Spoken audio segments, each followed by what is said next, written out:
Good evening and welcome to the script. I'm your host, Isaac Paul, and it is without question an absolute pleasure to be here. Man, where do we begin? I always like to start with just kind of explaining exactly what the script is and how it came to be. So the script is kind of like the digital counterpart of the Tequila Tales. What is the Tequila Tales? The Tequila Tales is a fully engaging and highly interactive discussion on love and relationships. What it is not is a panel discussion, and I'm always certain to make that known. No shade to panel discussions, but the thing about panels is you go to panels so that you can watch other people talk, right? You go to panels so that you can hear what the experts think and they kind of give you their thoughts and their opinions on things. But with the Tequila Tales, our motto is with love, we all have a story to tell. And so our goal is to get those authentic stories from real life, everyday people. We've been doing it for a little over 11 years, and it's been an incredible journey. And so what the script is like I said, it's the digital manifestation of the Tequila Tales. We've entered into this collaborative effort with blackdoctor.org. It's been wonderful, wonderful partnership thus far. You know, if you are not familiar with blackdoctor.org, they're an organization that aligns Black healthcare professionals with individuals, right? How often are you looking for a healthcare professional, whether it be something physical that you're experiencing, if it's something mental, and you want a physician, or a professional that looks like you. And sometimes it's kind of hard to find people of color that are inside of the medical profession. And so blackdoctor.org is an organization that was founded with that specific goal in mind of helping to align individuals with people of color that are inside of the healthcare arena. And so, while the Tequila Tales is about love and relationships, I thought that this was a very good alignment for us because, while we have a lot of fun, ultimately our goal is growth, right? And, while you can be concerned about your mental and your physical growth, I think sometimes the one thing that we can overlook is our emotional growth and the effects that that can have on us. And so when they tapped me on the shoulder and suggested that we kind of join forces, I thought it was great. And thus far, we've been kind of growing. We've been kind of figuring this thing out, right? Like we don't have it all figured out. They gave me free reign to kind of play around and test out a lot of different things. And, from show to show, we've been experimenting. But this particular show is going to be special for a couple of different reasons because I kind of opened it up, right? So like normally I would reach out to individuals personally and I would say, hey, will you be featured? Or, I want to interview you. Let's have a discussion. But this time I said, you know what? The people that not only follow the Tequila Tales that, are friends or followers of me, I wanted to engage the community inside of a discussion. So I wasn't 100% certain on who was going to answer the call, who was interested in participating in this discussion. But I just kind of threw it out there. I didn't give people much time. It was like maybe 48 hours heads up, maybe a little bit more than that for some people. But yeah, the response was pretty good. So we're going to have a few people that'll pop in and out of this discussion throughout the evening. But another reason of why this is so special is because during the time of COVID, right, 2020, when, all of our lives were flipped upside down in many ways, many of us kind of pivoted our brands and we attempted to go virtual. Some were successful in going virtual, others were not, right? But us being a live in-person event, it wasn't something initially that I was trying to do, but after a few people had suggested it, we started hosting these online discussions, right? And what was crazy was I didn't think that it would really kind of, I felt like it would fail in comparison to what the live experience was like. But I was actually surprised at how engaging these online discussions were, right? There's something different that happens in these virtual discussions that sometimes you can't always get inside of the live room discussions, because the live room discussions, they're fun, but the microphone is being passed around a lot. So you don't always get that back and forth. You don't always get that open exchange where you can kind of really get into a debate, right? That's what I started realizing was happening inside of the virtual space. And we did it for close to almost a year. And, I think everybody was kind of getting Zoom fatigue a little bit. And we kind of had some things that happened to us personally that just kind of caused us to kind of pull back. And so we paused the virtual discussions that we were having. But, now that I've engaged in this script, I said, you know what, how dope would it be to kick that back up again? So I put the bat signal up to that group of ours that used to have these discussions back in 2020, and a few of them answered the call. And so the first two people, or the first three people that you're going to see that joined this discussion, are individuals that were actually a part of the 2020 online virtual discussions that we were having. And so we've got a lot of things to discuss this evening. It's going to be very exciting. If you are watching, regardless of what platform you're watching this from, I don't care if you're the only person in the room, because right now we're streaming to 5 different locations, right? So you could be watching this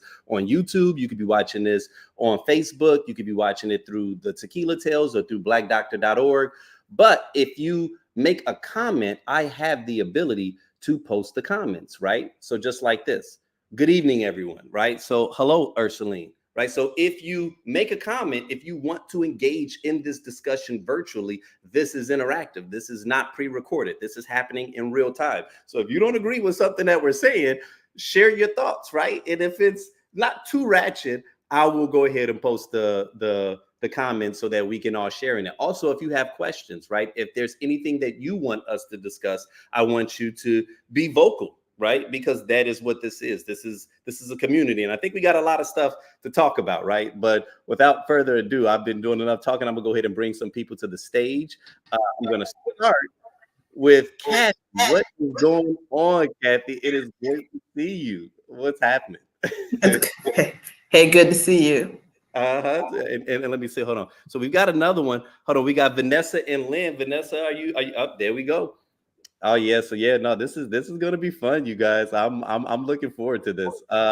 So we got a lot to talk about, but I figure we'll start with some housekeeping, and like I said, there are gonna be other people that kind of hop in to the discussion as it progresses. CPT and a few people let me know, hey, Ike, I get off of work at this time, and I'm gonna pull up at that time. I was like, sweet.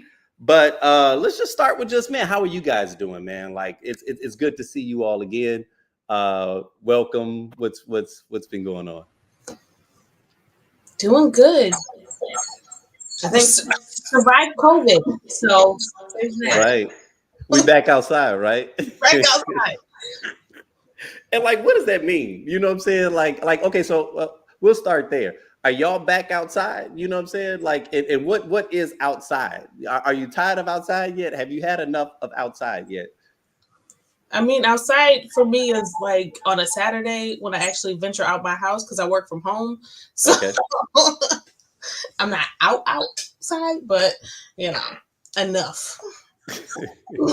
For me, it's getting back to travel, like doing things, getting out in the world more, seeing more of the world, and kind of just making an effort to do that more, especially since COVID happened. Like I'm like, okay, I need to travel now. I got to see more of this world.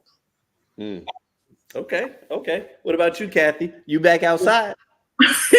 I am. I know I live in Chicago, so it's definitely time to enjoy the weather. I'm trying to think. Outside to me means being able to just be out and about. I think we spent so much time during COVID in front of a computer. Like we did do these Tequila Tales, and I think we just were living our lives through a screen. And outside means you are living your life outside. You're touching grass. You're seeing the world, you're seeing other people face to face rather than, virtually. So let's start there, right? Because that's something that I think we don't talk about or at least acknowledge enough. And I've been kind of surprised at that like things feel very weird right now.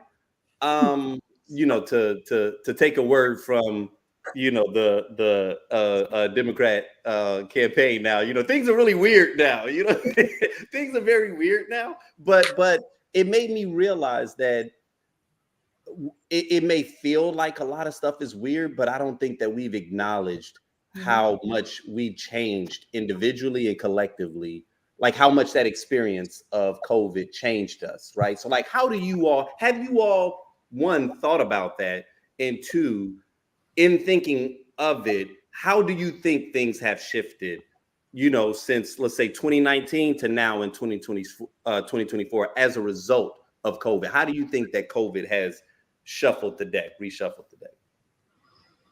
Well, number one, I think for a lot of people, lives were lost. So you're dealing with people who don't have basically their same support group. I know for me, the way it changed me was I used to have really, really bad FOMO. And during the pandemic, during COVID, I did not really suffer from FOMO as badly because I was like, oh, everybody is inside the house. And then I started seeing more and more people like in Florida and like, where was it? Florida and Texas started going out. So I started feeling it. But I do feel like COVID cured me a lot of my FOMO. Like there was a big boat event last week and I wasn't able to go in Chicago. And I felt FOMO initially, but I was like, you know what? There'll be another time, another place.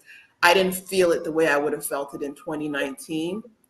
I just was able to realize that there will be another time. I mean, there will be another chance to do things. And I think COVID kind of made us almost fearful, like, oh, I'm lost my chance, right? This is, I'm not going to be able to do this. I think, I know I'm more of an ambivert. So I'm definitely people energized, but I can be introverted, I can be extroverted. But I know for me, it was just a time to reflect. And I feel like I'm not as outside as I used to be. Like I was definitely one of those people like on Thursday, Friday, I'm outside. Now I'm like, I can take it or leave it. Okay.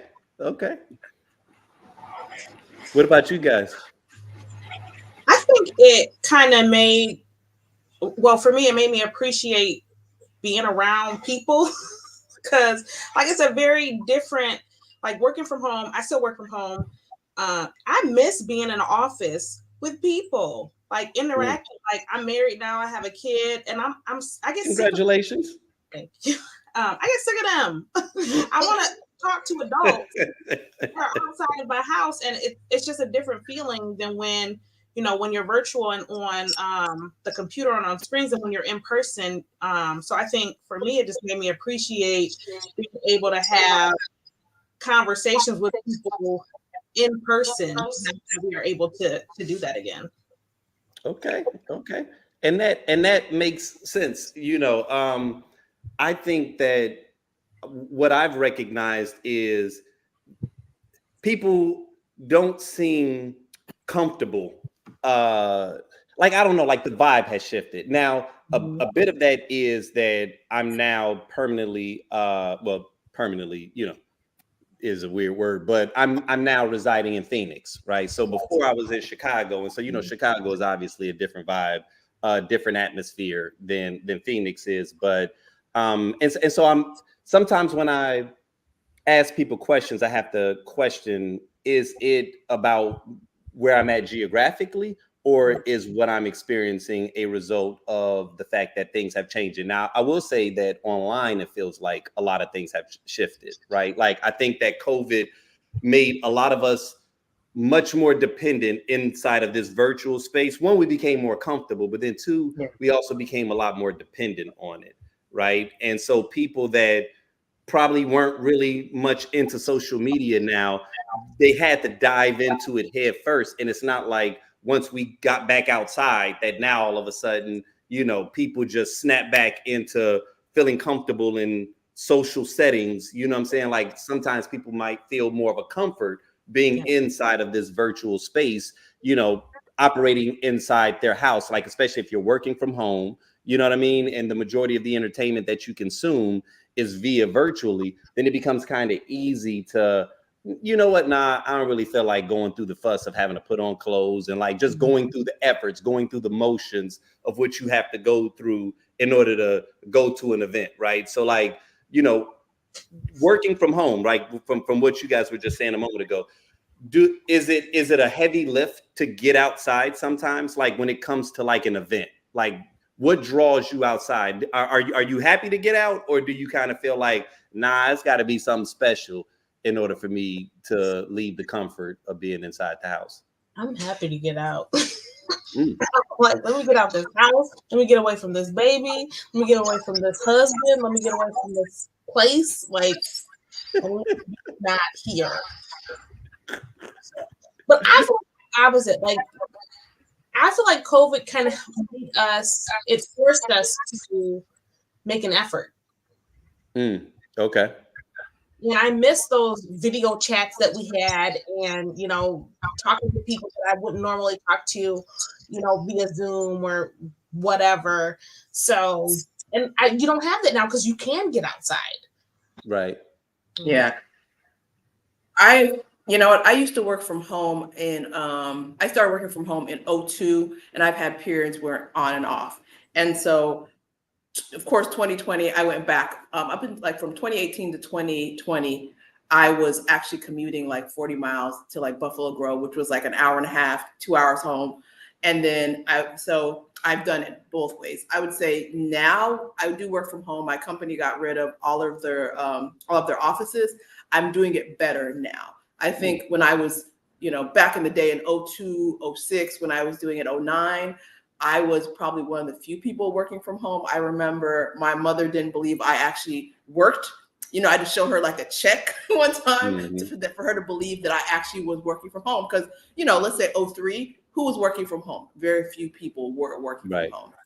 So now, and I remember I felt a lot of loneliness, and now most people, I would say 50% of the people I know either work from home all the time or, 30% they're in a hybrid, right?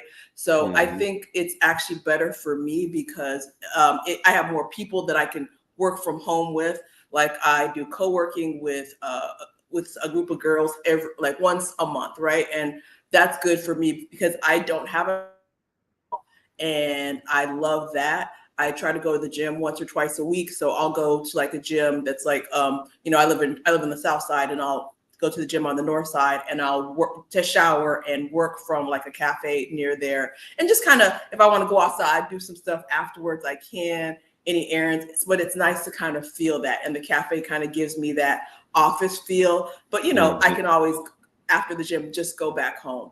And I find that that's better because when I was doing this the first time, I hated working from home initially when back in 2002, but that was the loneliness. Like everybody was in an office and I was one of those weird people that didn't. And now I would say though, it is sometimes hard because if I don't go, luckily I go to the gym, but if I don't force myself to say, okay, after the gym, you have to shower and get dressed and stay outside, I will grab my stuff and go right home and just chill at home and just, work from home. And there can be a whole week where the only thing I do is go to the grocery store and the gym. So I definitely do need more of an incentive where, when I was going into the office on my way, I was going all the way up north. So to get home, I had to drive through the city. So I was like, what we doing? I'm passing by, let me know. So I was definitely incentivized. I was always doing stuff. Home was my stop rather than my home base. Yeah, it was like,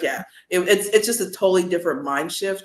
And like, I definitely have to, like right now, I just came from a walk and shower, but there have to be some days where I have to like force myself to like get dressed, put on some makeup, do your hair. Because for women, it's like, oh no, you could be like, comfortable for a whole 2 weeks if you want to be. Right. Yeah. So we just had Casey that's tapping in. I don't know where she's at. She just said, I need major incentive to get outside. My home is my domain. I work from home and have everything I want in it. It better be good to get me out. I'm pretending like I don't know where she is, but I can hear my son screaming in the other room. So I know exactly where she is. Okay.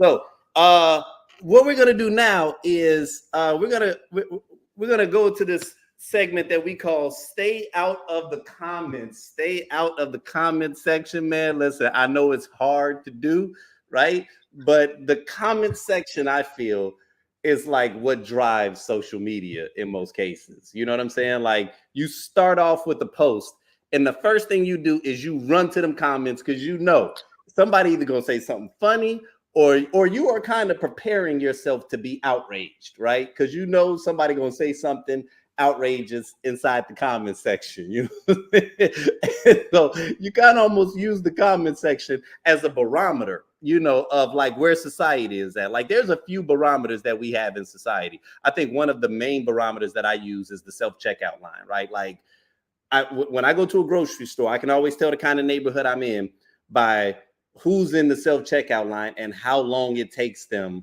to ring some shit up, right? Like if you got 20 items and you know you should have took your ass over there to the regular section, I already know then, okay, yeah, this is, I need to drive with caution in this particular community, right? That to me is what I feel is the comment section. But sometimes the comment section will give you value, right? And so there's a topic, right? I reached out to a lot of different people, you know, it's just like, hey man, what y'all feel like talking about? You know what I'm saying? And so, you know, I reached out to some close friends, you know, I put it on social media, and some of the feedback that they gave was pretty intriguing, right? But there was this one topic that I saw being reverberated through a couple of different people. So I'm just going to start with this section right here, right? And it's fitting that I have 3 women on the call with me when we go into this. You know, but I thought that this was interesting, right? That this particular topic came up a few different times. So one friend of mine said, I saw a girl on Twitter that said girls' expectations of men making 6 figures has killed the dating scene. So men don't even approach her because of it. She was asking women to kill the narrative, right? And so then from a totally different brother that I had send me some stuff, you know, he sent me a couple of topics. This was another thing that he sent. According to Wikipedia, in 2020, only 18% of Americans earn more than $100,000 annually. So what is driving the rise in constant broke shaming and financial barriers to entry for dating? Somebody lying. I found this to be interesting, right? So we will start there, right? Because, you know, these is my friends that's helping me do my job, right? Like, matter of fact, we won't even call this one stay out the comment section. We'll call this one help me do my job, because for this particular one, I was like, you know what, I'm getting tired of always having to create the content. Like, why don't we come up with something where, like, what do people want to talk about, right? And so this was something that was on people's minds. And I was like, okay, this is kind of interesting that 2 separate sources, 2 different cities, you know, this 6-figure concept. And ironically enough, both of these gentlemen are making well into 6 figures. So I found that kind of ironic that this was the topic that they was like, oh, all right, you looking for something to talk about? Let me tell you what we need to talk about, right? So I was like, all right, let's just see how people feel about that. So, like, with that being said, like, what are your initial thoughts on just the entire 6-figure conversation in general, right? Like, is it just fodder for social media? Is it really kind of stifling the dating space a little bit, right? Because we're a little more focused on finances, I feel, today than maybe earlier generations were. Like, what you all thought on that? Oh.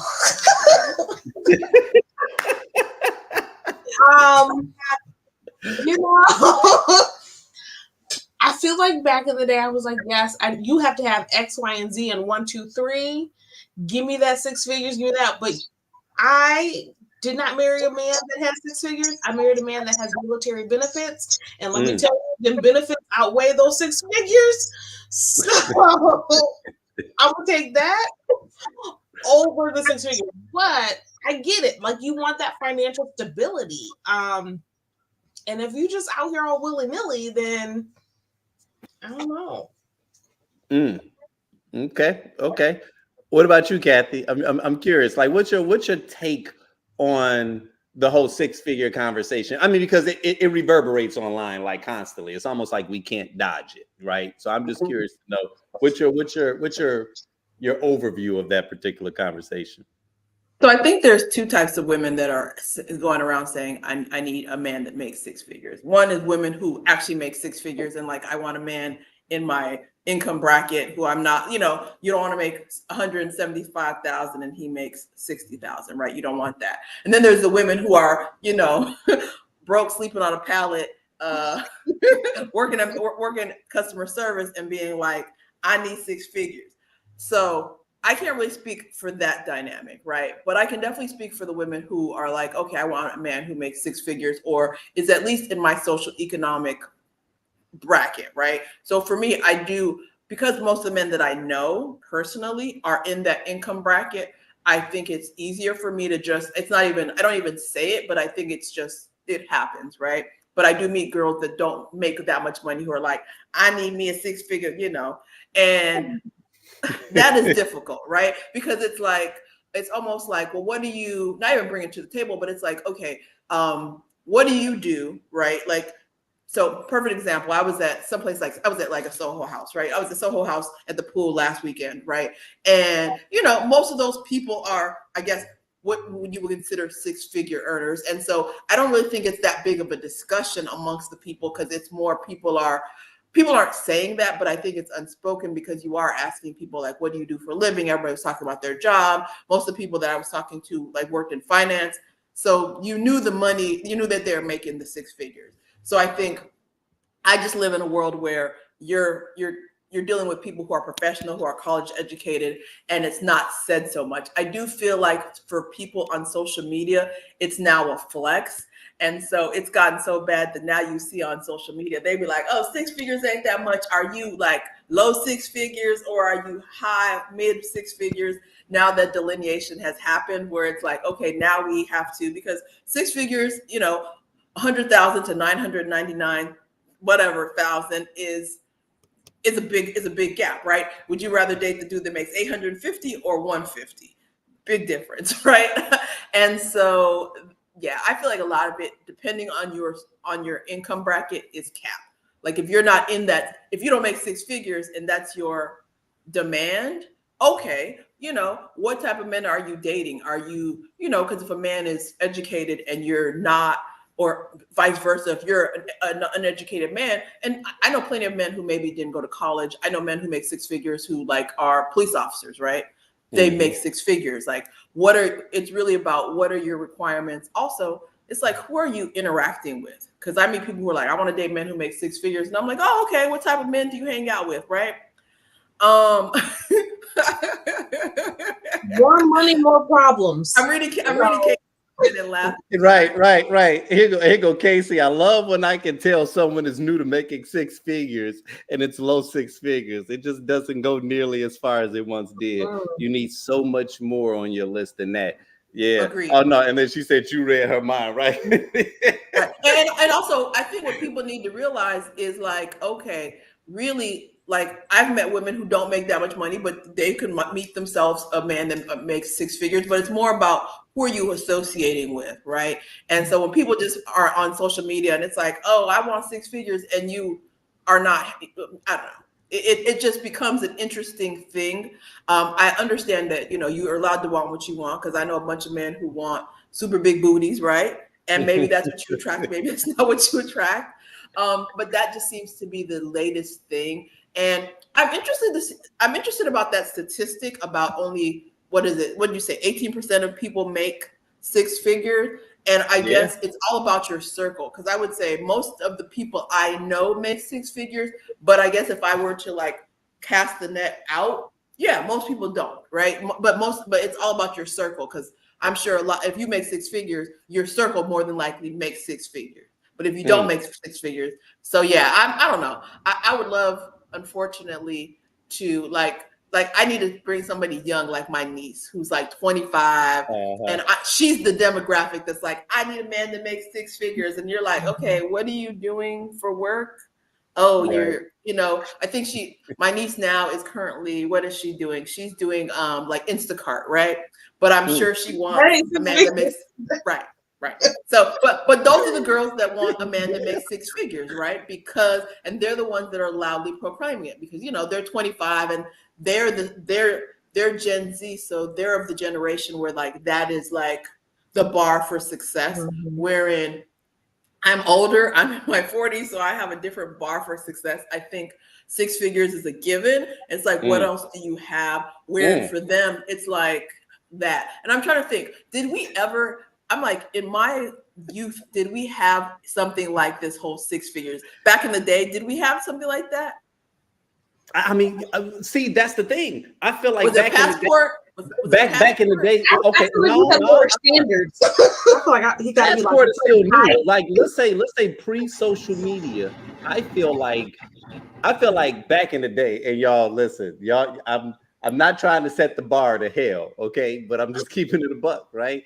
Back in the day, I feel like if you had a car, right? You was doing something. I remember. It was, matter of fact, that was a Kanye West song where he was like, that was one on his Drive Slow. And he was talking about how, like, back in the day, if you had a car, you was the Chi-Town version of Baby. Like, I remember that is true. Like, I remember, like, oh, as long as you got a dude that ain't asking you to get on the bus with him, you was doing something, right? Nowadays, and like just to point out how absurd things have gotten in today's world, right?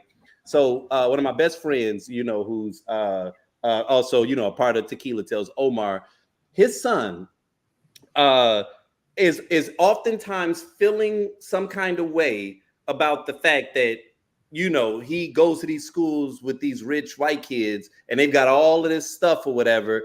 And, you know, he feels like entitled to have certain things that to me is mind blowing. Right. So like Omar was giving him all of these clothes, you know, like, and we'll call them hand-me-downs, but Omar may have worn it like once. And Omar is really into like high fashion. So he's giving him like shirts and hoodies that's multiple hundreds of dollars or whatever, right? And so he was kind of like downplaying that. He said, all right, I'm gonna take him shopping. This dude went to multiple stores to find these Balenciaga sneakers that were like $800, right? And, you know, Omar had a little bit of like, you know, a little hesitancy, a little trepidation about purchasing these shoes. But the fact that he was even considering this to me was like literally absurd. I'm like, I remember my mother talking to her about Jordans back in the day. She was like, "Oh, I ain't buying them shoes."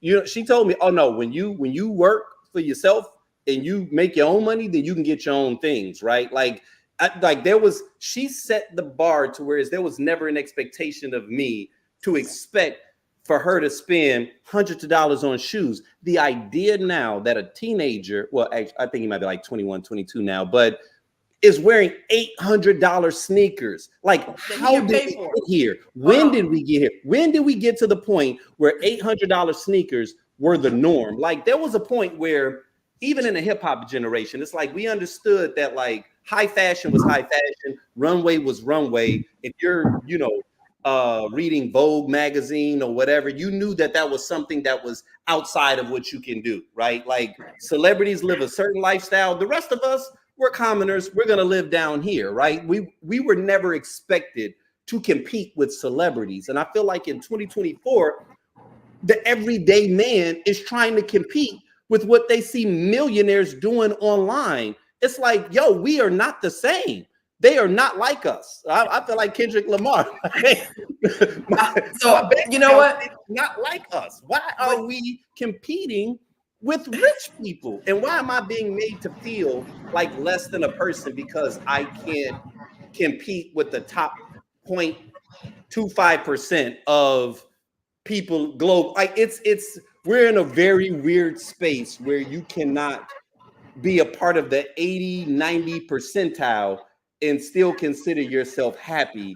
Like, and that's the thing about that percentage with the six figure. It's not to say that there's anything wrong with wanting someone that earns that. It's to understand that statistically, like you're talking about a very narrow amount of people globally that make that, right? And then once you start tacking in all of that other stuff, it's like, shit, if that's what you need to be happy, then you've pretty much asked yourself, or you've pretty much relegated yourself to being disappointed because you're searching for such a narrow margin. And back in the day, all we needed was a dude to have a car and could take you out to. Nowadays, you can't go to the Cheesecake Factory. You can't do like. We're in a very weird space now that's very unrealistic. And I'm trying to figure this out so that we can decode it and get back to this space of normalcy and not complacency. Because I'm not saying that we shouldn't want to do things, right? But to not go on a date with a dude because he's not top 10%, and to your point, Kathy, and you're not top 10%. It's like, yeah. What are we doing? You know what? This made me think of, you guys remember that Cosby show where, I don't know if it was Theo, where he was like, oh, you know, he basically was like, I'm rich. That was the first one, yeah. And they're like, the parents were like, we're rich. You're broke, right? And I think, unfortunately, like we grew up understanding, like, even if your parents have money, that's not your money. They're giving it to you, right?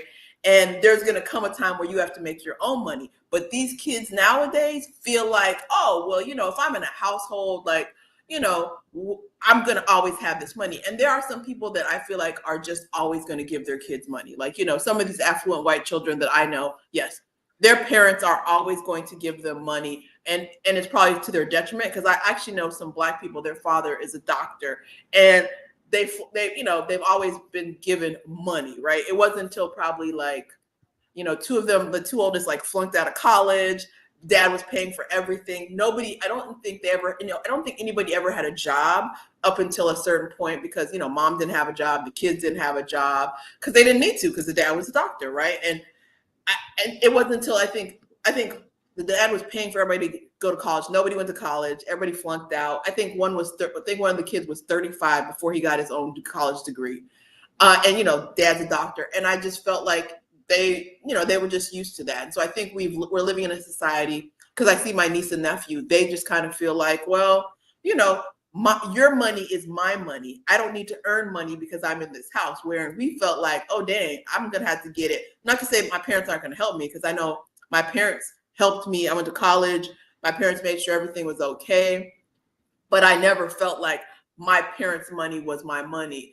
And so I have so many friends. I remember when I was younger, and one of my friends was buying her kid an iPhone, when iPhones were fairly new. And her husband was like, I don't want my kids to have an iPhone. And she's like, well, he has to have an iPhone. All the white kids at his school have one, so they have to have one.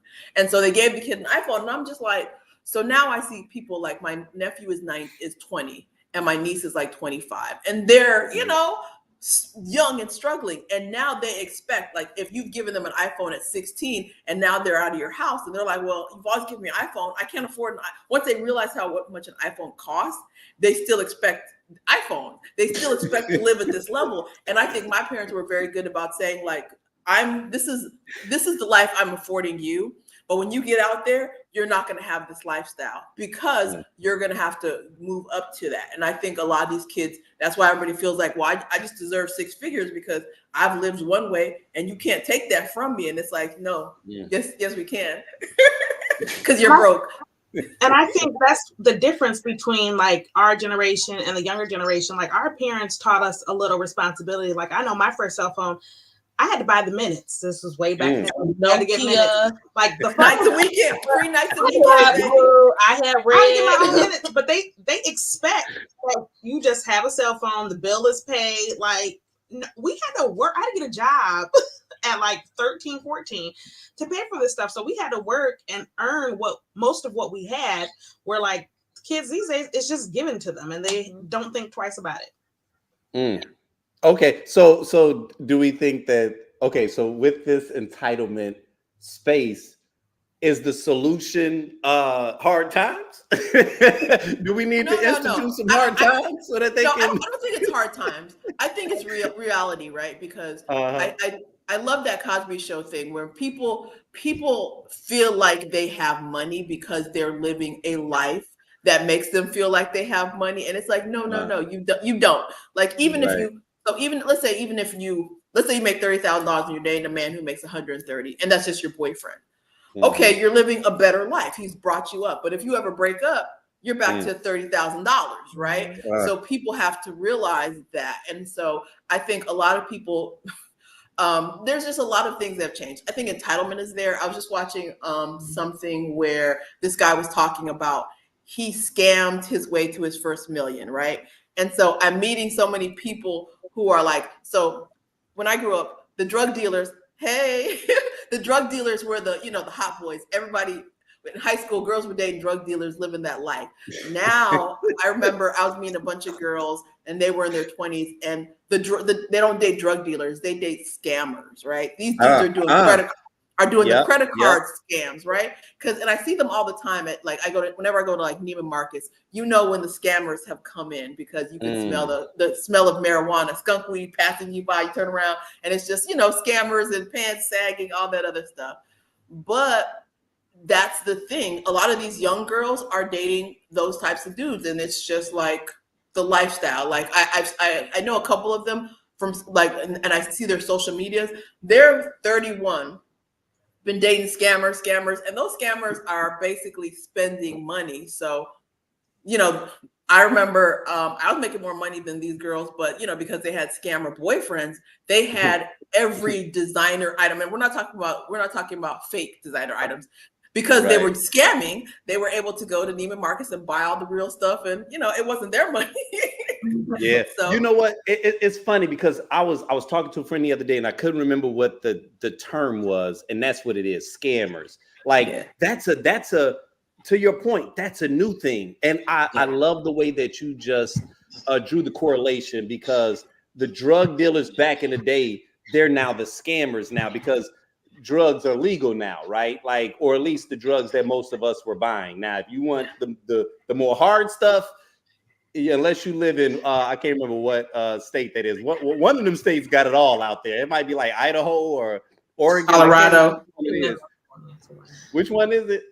No, I was throwing out Colorado, but I'm okay. Because I would say there's one state where like they are fully legal with all drugs. Like they don't criminalize any substance. But I think that since it's been legalized, that hustle probably isn't quite as lucrative as it once was. And so now people are just going to straight scamming. You know what I mean? And that really is this new space that people find themselves in. And yeah, I think that's part of even one of the reasons why people are so pro-Trump, right? You know, people be thinking it's about them stimulus checks. No, it ain't about the stimulus checks. It's about them PPP loans, right? Oh, here's the thing, right? PPP loans was kicking off. Good, okay? And you know what? I think the PPP loans made you realize how many people were actually scamming, because you saw people from, like, I have a couple of friends who are they were for CPS, which is Chicago Public Schools, and they were talking about the number of people that got, like they said, a principal got walked out for, because they had fraudulent PPP loans, right? And I was just like, a lot of people nowadays, because of, I don't know if it's social media, I feel like scamming and crime was always a thing, but I feel like people who are scammers, like it's become a bigger thing. Like I was shocked at the number of people, like, so I was self-employed during the pandemic and I got a legitimate PPP loan, right? And it was great. But I got, like, you know, a normal amount for my as business, but the number of people who had a job, did not have a business at all, who got PPP loans and then went to jail for it, like 5 years, 6 years. I was just like, what makes you think that this is a good thing? Like, I would have never, if somebody came to me and said, hey, let's scam the government and, you know, you can get $100,000, walk away and be good. I don't know if I'd be comfortable, but the number of people that were like, had legit jobs and had good careers, or even like, who was it? Was it G Herbo and some of these other rappers? Yeah, Brett Favre. Like, he took a whole bunch of money. It was like, how much money he took? He took like $9 million, I think it was, or something. He took something ridiculous. But and they are very silent on that. They don't right. But with Brett Favre, he kind of, like, he was able to do something after the fact. There's a lot of people who lost their job or went to jail because they did it. They didn't have any legitimate business. Like they, you know, and I remember when I got my PPP loans, like, forgiven, all you needed to show this, that you filed a tax return that previous year. And so people thought that there was nothing, that they weren't gonna have to prove it. And I'm like, come on now, they told you when you fill this out, if you want this forgiven, you're going to have to prove it. And so I think when it came time for them to be like, hey, we want your documentation because we gave you $100,000, a lot of people didn't have it. But it made me realize the amount of people who see scamming as a legitimate enterprise, right? You see it on social media all the time where people are just like, you know, if it's not crypto, it's, you know, I help people set up their LLCs. And no offense to people who do that, but there's a lot of wait a minute. Did you just sneak this crypto? Is that what you just did? No. I think crypto is a legitimate thing. It is the people who basically on WhatsApp basically are like, oh, I can teach you to trade crypto and Forex trading in like and trade options in like a week. I can have you be a millionaire. They're selling to people who basically don't even have a brokerage account. It's scamming, right? Like if it's like you're coming to somebody who has no money and basically tell them, I can get you into crypto or penny stocks or Forex or whatever, and you'll be a millionaire by the end of the year. Right. Let me tell you something. I've never been more disappointed than when I get like a friend request And I'm like, ooh, who is this right here? You know what I'm saying? And they like Forex trader.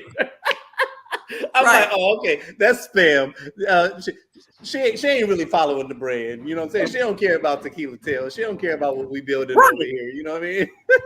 I feel like there's two types of people that are scamming on the internet. If they have Forex in their profile, or if they're like, entrepreneur and they're trying to sell you something on how to be an entrepreneur without it's more, they're not trying to build entrepreneurs. They're trying to get you to set up a business without they're trying to get you to set up a business structure like an LLC without actually having a business idea, which is always an interesting, which comes first, the chicken or the egg. If you get your LLC, do you actually have a business idea?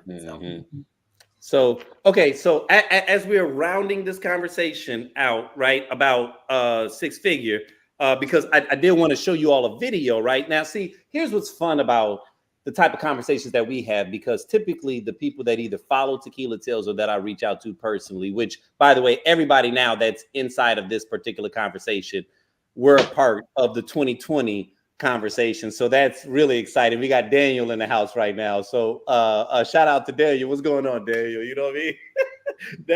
It's good to see you here. But I want to play this clip. And now that I've got Daniel here also, we can get you all's like feedback, because like I said, when my guys shot me these text messages, it's not even necessarily that this was something that was bothering them. It was just what they're like, hey, seems to be what the conversation is trending online. Maybe this is something that you should do. So then, I started digging a little bit, and then I came past this right here, right? So it said, I've dated nothing but six-figure men in the last 10 years. The one thing they have in common is that they feel they can be low effort in relationships because they have money. That's not enough for someone like me. I'd rather make my own money and have a peace of mind. And she was responding to a tweet that said, I had a conversation with 3 older men, at least 50, the other day in the airport. I'm sorry, I did not know these men. We were just waiting in the same terminal and the conversation happened. All 3 grossing $250K a year, divorced with grown kids. And this was the video that was attached to it. Based off my personal experience, you either gonna have standards or you gonna have a man. But you ain't gonna have both. Ouch, right? You either gonna have standards or you gonna have a man. You ain't gonna have both. I thought that was a little biting. Right? And I'm not even trying to be red meat with it, right? Like this is what I was being sent. This is what the people had on their minds, and these were the tweets that I was being sent as reference to this particular conversation. And so I was like, okay, this is kind of interesting, right? Because on one level, we can acknowledge that there is sometimes a little bit of unrealistic expectations that can come on the side of people that are expecting to not just attract a man, but to just find all this wide oasis of these six-figure plus earning people that are available to you inside of your neighborhood or that you have access to. So we can acknowledge the absurdity of that. But I did like the flip of that, right? Which I don't think gets talked about enough, which is the draw or how do I put this? Like I don't want to go as far as say the consequences, but we could just say the additional baggage that you sometimes have to deal with when you obtain that thing that you so greatly desire, right? Like it's not just like you're finding this high earning person and you're just going to have this glorious lifestyle. Sometimes it comes with a bit of residue, which is that if you only wanted them because of the amount of income that they earn, they probably only want you because of something specific also, right? And so then the relationship becomes very transactional. And so I thought that was kind of interesting as a caveat to the overall conversation about six-figure earners, because I feel like sometimes when we have this conversation, it seems like it's a bunch of broke dudes complaining about not measuring up when I don't think that I feel like that's an oversimplification of this discussion that has some real, elements to it, right? So what are you all's thoughts on that? Well, look, I'm gonna just say that video was that was about the most bitter. I don't know. It was as bitter as the most pungent grapefruit you could think of, because to suggest that you cannot have standards in a relationship is mind-boggling to me. But repeat your question so I can answer that more specifically. I was thrown off by the video. Well, okay, so the question was kind of open-ended, right? Like, Okay. like just in the sense of the fact that dating someone that's a high earner doesn't necessarily equate to a happy lifestyle, right? Because with the initial tweet that the woman shared was, I've dated nothing but six-figure men in the last 10 years. The one thing they have in common is that they feel they can be low effort in relationships because they have money. That's not enough for someone like me. I'd rather make my own money and have peace of mind. And so, I think what's unique about this discussion, and I'm just being very honest and very transparent in this regard, right? Like, before I matured, right, there was a point where I was, I think, searching for a certain type of woman, and this desire was fed to me through hip hop, right? And I knew, okay, cool. You get the money, then you have those type of women that are attracted to you. And at no point was I thinking about, how they were intellectually, like, our vibe. I was clearly objectifying them. And I believe that me obtaining a certain degree of wealth or status would give me permission to do whatever the hell I wanted to do, right? Like beyond, aside from being abusive in any type of way, but just like, oh man, when you make money, you kind of write your own check, right? Kind of like that whole belief where like, oh, how dare you get with a multi-millionaire and expect him to be faithful, right? Like that was my mentality, because I felt like if I'm making so much money where I can afford a particular type of lifestyle, then she'll definitely be willing to deal with this, because that's just understood, right? Like it's almost like one thing was attached to the next, you know what I'm saying? At least in my mind. Now, obviously, as I've developed and evolved, I've shifted that perspective, but I kind of felt like that was a part of what I thought was the fruits of the labor of being a successful man. You know what I'm saying? So I'm just, in broadening this discussion, is just saying, like, what do you think about her perspective of saying that, like, hey, she's dated a lot of above six-figure earners, and the one thing that they consistently feel is that they don't have to put in effort in relationships because they're earning. Like, do you think there's any validity in that? I don't think that there's validity in that. The reason why is I feel like men across the board, unfortunately, and women also, I think people across the board are giving low effort, right? I don't know if it's because of the pandemic, people don't feel like, I don't have to go out, I don't have to, maybe it's the fact that you can find people online or, just through your phone. People are giving low effort. I do think what it is people's standards are similar to what you were saying, Isaac, that they're just they've been formed by something that is not, there's no reality into it, right? Like maybe for you were like, okay, I need a girl, light skin, long hair, big booty, because that's what hip hop tells you, right? And social media tells women like, hey, I need a man who's, what is it? 6'5", blue eyes, works in finance, whatever that TikTok little saying is, right? So we are getting our standards handed to us either via music, it's some type of societal thing, right? And what I feel like is whether it's the six figures for women and men, I know we're really hard on these women about the six figures, but I meet so many men who tell me what their standards for of women, and I'm like, okay, like, let's talk about the women you've actually dated and are attracting. Are those the type of women you are dating? And sometimes, and oftentimes, it may not be the case that that's the women, because maybe those women want the scammers, right?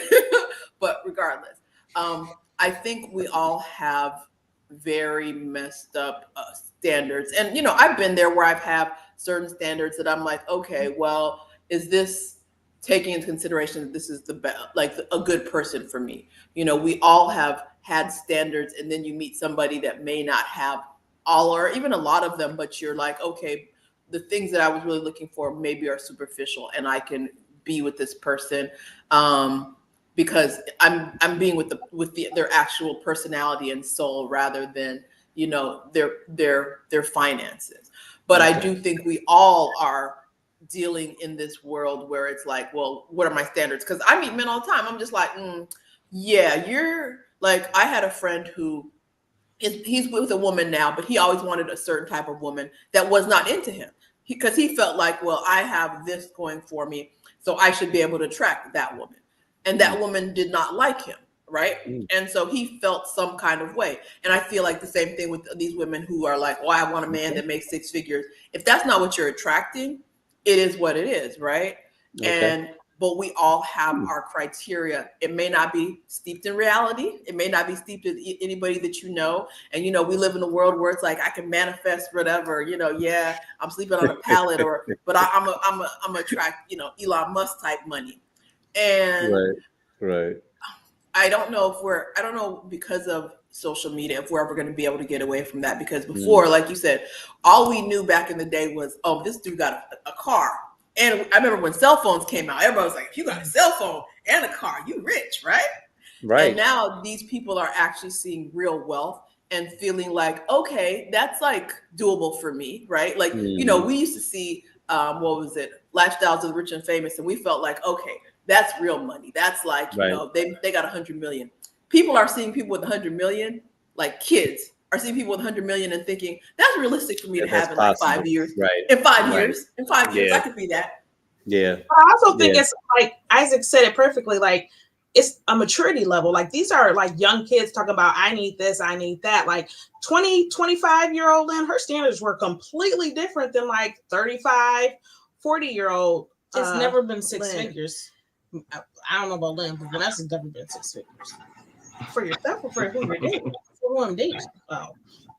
But anyway, like, the conversations that you have when you're dating are very different depending on your level of maturity. So like 20-year-old, yeah, like you gotta have a good job, you gotta have a car, you gotta have a phone. But like 35, it's like, do we have the same values? Do we want the same things in life? Do you want kids? Do you want to be a nice person? Like, the conversations are very different. So I think, Isaac, you said it perfectly. Like, the maturity changes when you get older. So the standards change. So she's completely wrong. It's not you're going to have standards or you're going to have a man. It's what are your standards and what type of man are you trying to attract? Why can't I have both? Yeah, I mean, y'all basically took the words out of my mouth. That's exactly what I was going to say. I think that it's a very nuanced conversation to begin with, but if we're talking about our standards, a lot of times that involves us, we experience love and relationships. So if we out here, I know when I was younger, much like, Isaac was saying, whoever was the most attractive girl, whoever had the, just physically, the aesthetic was put together, that's what I was chasing after. I didn't care so much about, those things of substance until I was actually in that relationship. Once I had her, now I'm like, okay, what else is there? What can I build off of in this relationship? And if it's nothing, that's something I need to reflect on. And as I mature and grow older, it's like, okay, yeah, I know I was looking for this thing here, but this is what matters to me. So as I approach any relationship, it's, okay, so what are your values? What are some of the things that you're into? I might ask the question as deep as, what's a memory you don't want to let go of? And that can spark a conversation of a range of things, but I'm more interested in up here now at 37. But don't talk about the 21-year-old. Nah, he was on something else. He was on something else entirely. Okay.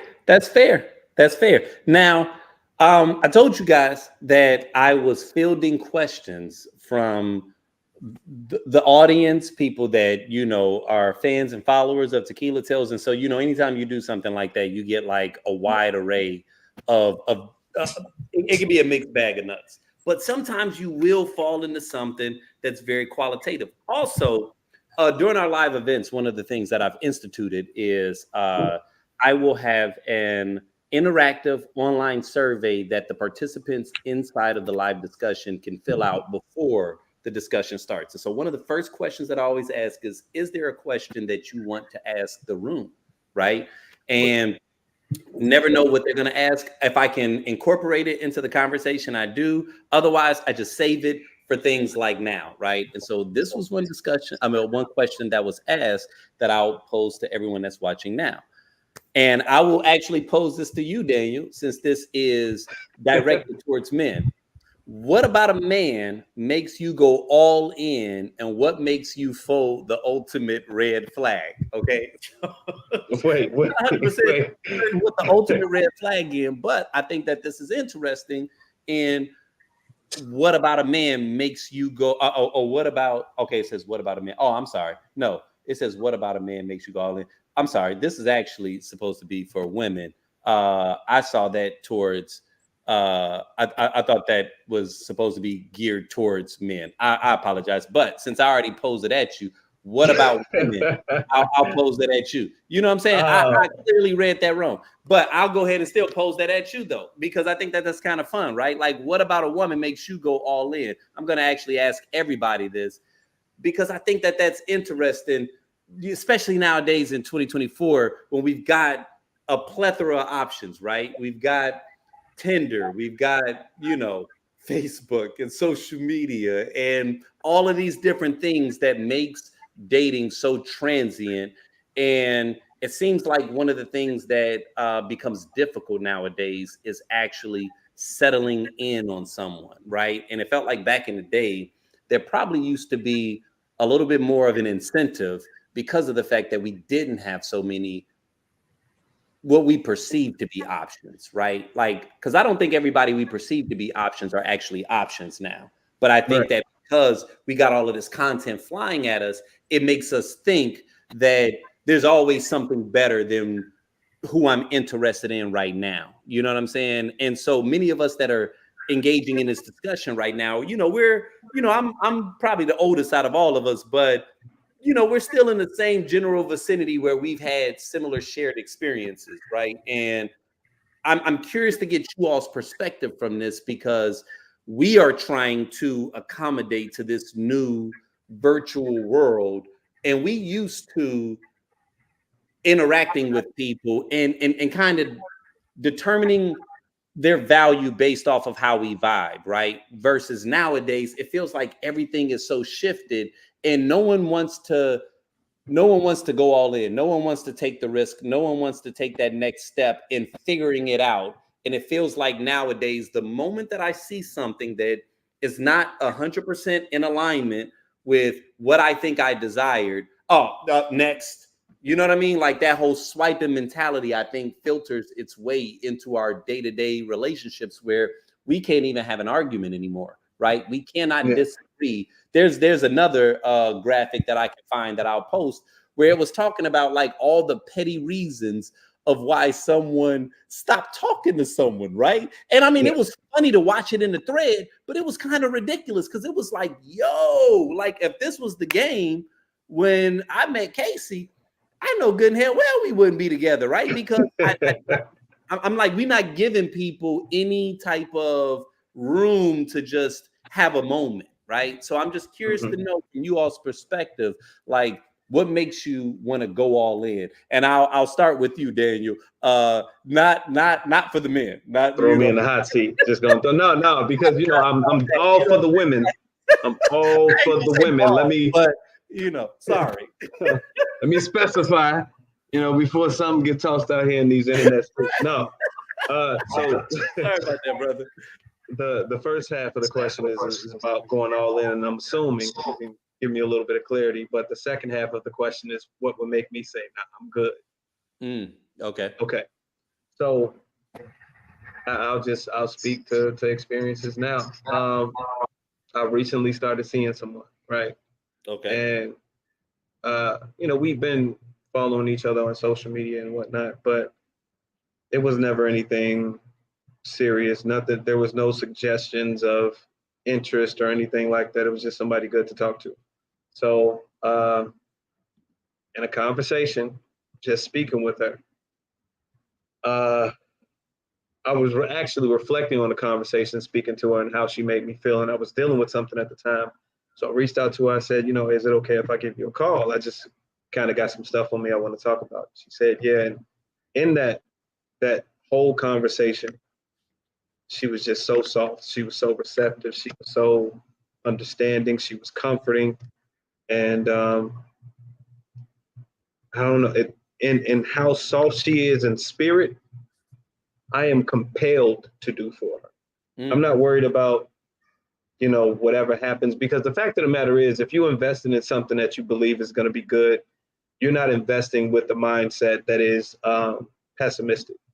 You're like, all right, wherever this is going to go, I believe it's going to be somewhere good, because what I've assessed in this situation is there's a lot of benefits for the both of us in this. So when it comes to her, when it comes to her, I'm constantly looking for ways to do different things. We don't have as much time available to do what we may want to, but I capitalize on every minute. So if it's, oh yeah, I got 15 minutes, you want to come by? Yeah, I'm there for 15 minutes, 16 if you let me, but what made me fold, what made me kind of go just all in is her being as soft as she is, her being as receptive as she is. She's not argumentative. We've had, points where we don't agree on something. And not a matter of, hey, I need you to be convinced that this is the right way to go. It's just like, okay, well, that's what you believe, and that's fine. And I understand why you believe that. However, this is what I believe over here, and that's cool. We have a difference in beliefs as it pertains to this topic, but it does not change who you are as an individual, right? Now, I don't know if that answered that first question, but the second one, let me tell you, I think in my experiences, I don't know if there is some misunderstanding or just people don't know the difference between assertive and aggressive. But I've had some aggressive women come at me. I've had some women tell me what they want to do to me. I've had some women tell me, what they can do if given the opportunity. I've had one instance where a woman, I'm out with a friend, and one of her friends is talking about she would have kissed me in the mouth, but I was playing around. Who said I wanted to kiss you? Who said any of that?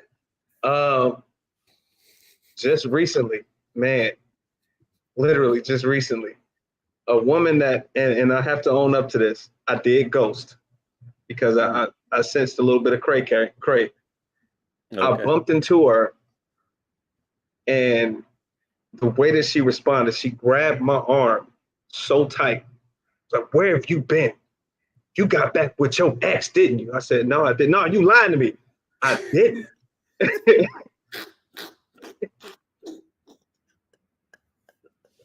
But the biggest turnoff, just to answer that, I don't want to be too long-winded, but something that will turn me off immediately is I'm about aggression. to ask you some more questions because I already know where this is going, man. Aggression will not do it for me, man. I don't deal with it. I don't like anybody overly. No, look, you can be assertive. Okay, Let me know you're interested. Wait. Hold on. And you know what, Daniel? This is why I enjoy you. This is why I enjoy you because throughout the years, you've always you walk this fine line between, like, I can tell that you are a legitimate, genuine, authentically good person, right? Like, just great spirit. That's one of the reasons why we've developed such a good relationship throughout the years. You know what I'm saying? But then I can also tell that there's another little piece of you that I'd be like, bro, like, man, come on, dog. Like, Go on, give me the real right here. Because if she grabbing you and she acting all of that, then that means that like, all right, I get it. I've been there. Like where you kind of you put it on her, we and didn't, then you we didn't ghosted, kiss. which now she feeling some kind of way, right? We did not kiss. We did not have sex in any way, shape. It was none of that. Because the other thing about it is, you know, since my last relationship, I've been very intentional about anything that I do with people. And I understand that once you allow intimacy into the relationship, you can bring up some level of confusion and you lose sight of what it is you're trying to do. And that's get to know the person. So once I've crossed this line of, oh, we kissed, now you over here thinking about what you could do, and I'm thinking of what I could do, and it's like, no, we just don't need to cross that. So I never kissed her. We went on 3 dates. I can tell you all 3 of them. But boy, no.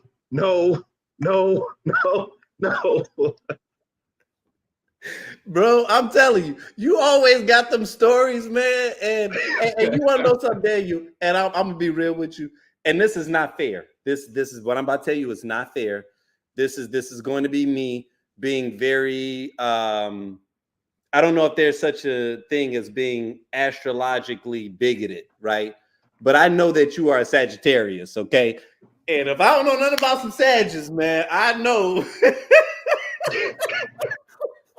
I'm like, all right, Daniel, all right, man. Like, you be saying that stuff that I'm like, it sounds great, and I believe you, but bro, are you telling me the whole story? You know what I'm saying? Or are you leaving out some important elements? You know what I'm saying? Of something that you know. But I get it. I get it because I've been there too, right? Where you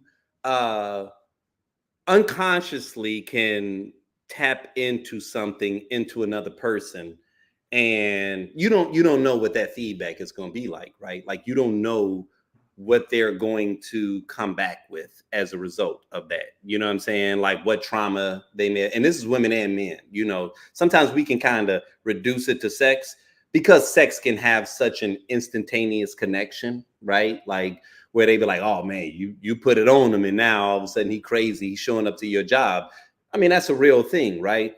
But there are other times where it's like, I mean, we done all had some good sex before, and that might not have been enough to make us go crazy. It was potentially that in conjunction with I'm also experiencing something that I've never experienced before.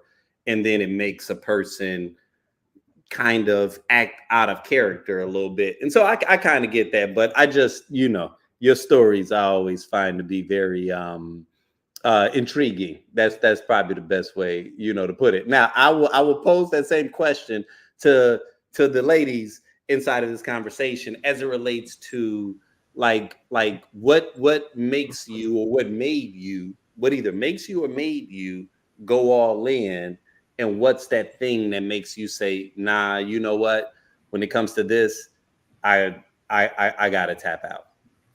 I think Casey said it perfectly. The I'm compelled to do for her is so powerful.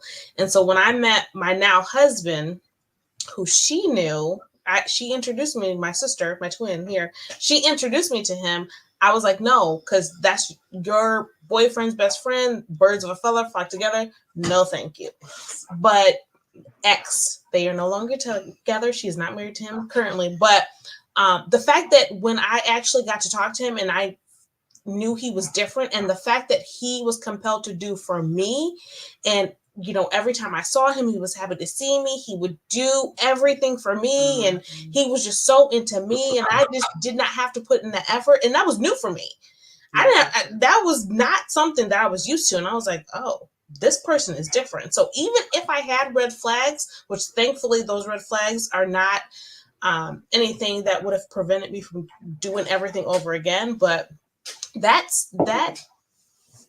part of it, I'm compelled to do for her. Like that is something real powerful. Yeah. Okay. No, and I totally understand that.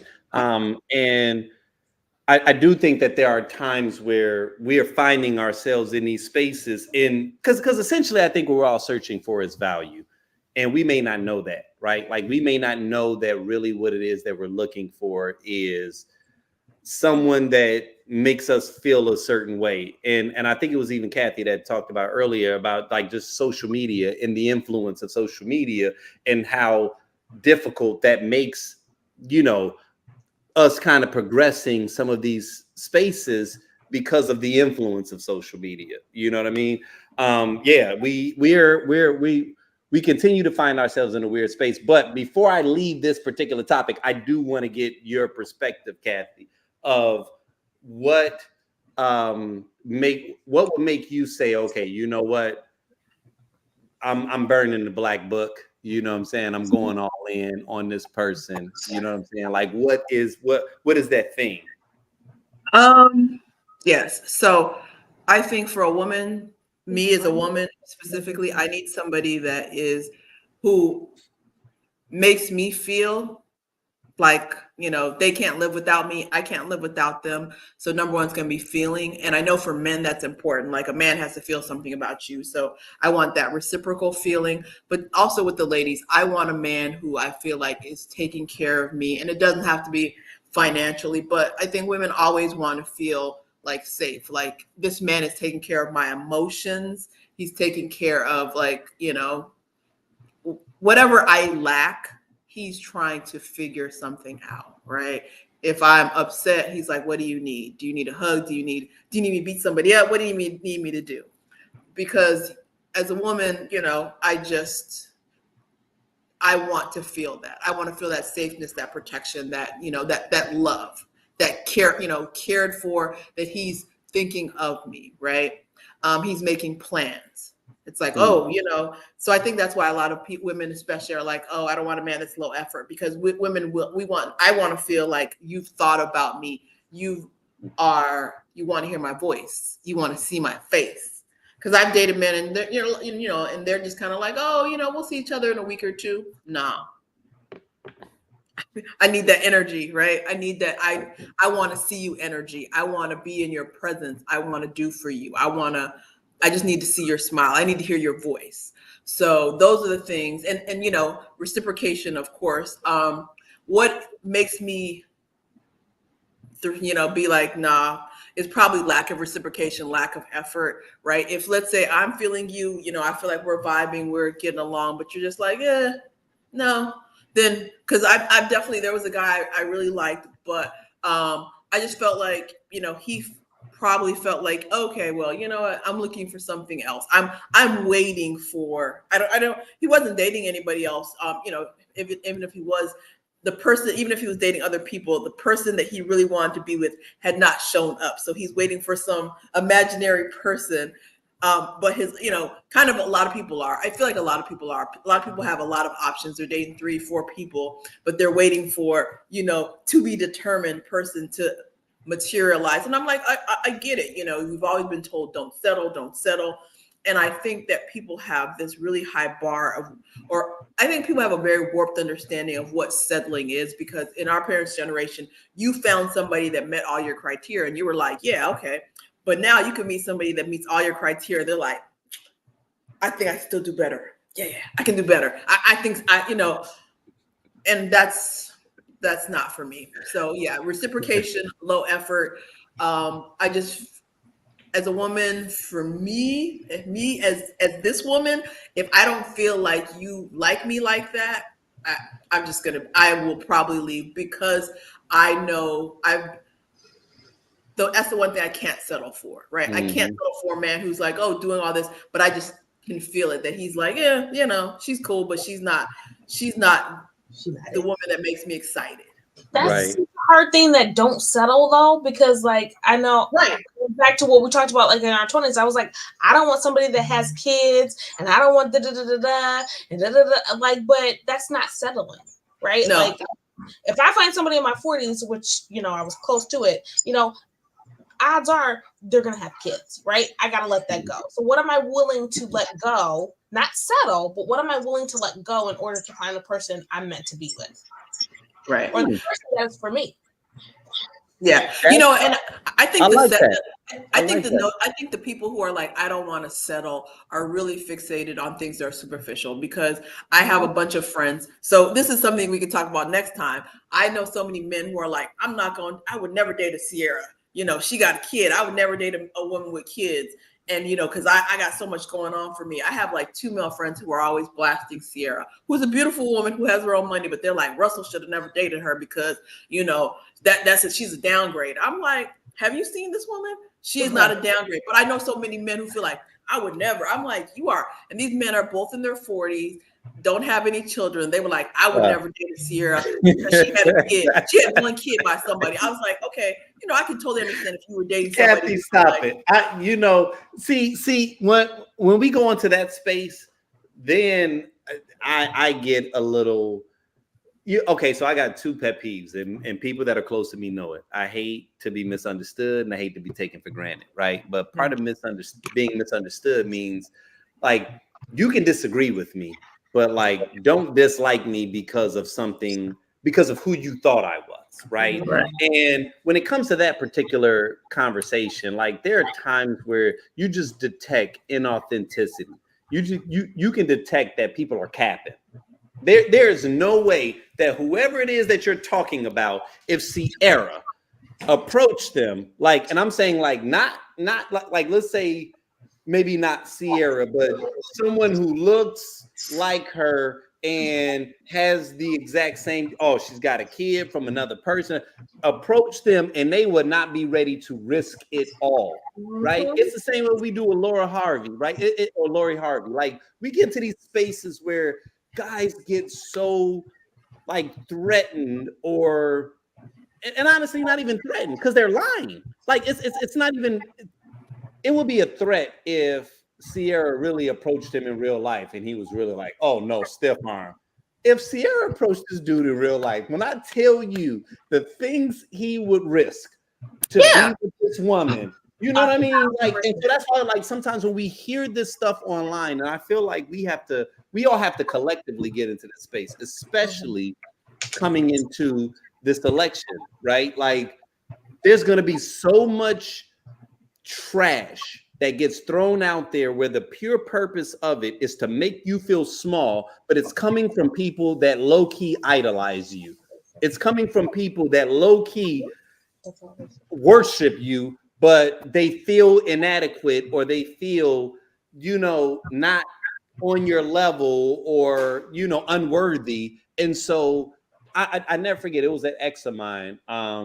She started dating this guy. This was many years back.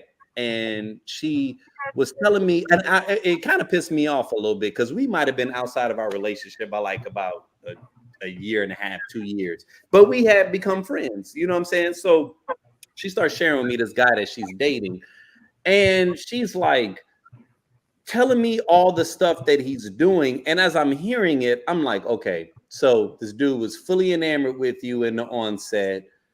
You know, he's spending all his money, he's doing all this other type of stuff. But once he realized that you was making your own money, that you were kind of independent, he started doing that little subtle thing that people can do, where they start trying to tear you down, right? And not tearing you down because they really feel that's who you are, but tearing you down because if I feel like you're up here and I'm down here, then the only way then I can get with you is I got to have leverage, right? I have to bring you right here in order for this relationship to work.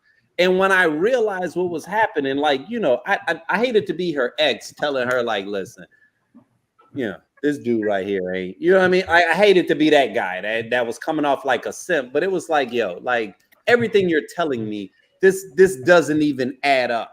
Right? Like, this does not measure up. And I feel like that's what's happening in this world is and men, this happens with men too, because I've heard various stories where we sometimes will get with someone that's not on our level, and because they feel inadequate, they have to tear us down in order to feel like they can be on the same plane as us, right? And there comes a point where when you realize what the game is, you just have to know how to turn that off. You have to know how to be like, oh, okay, now that I know what this is, I'm going to ignore it. I'm not going to engage, because engaging with someone who low-key idolizes you, but is trying to bring you down so that they can communicate with you on their level.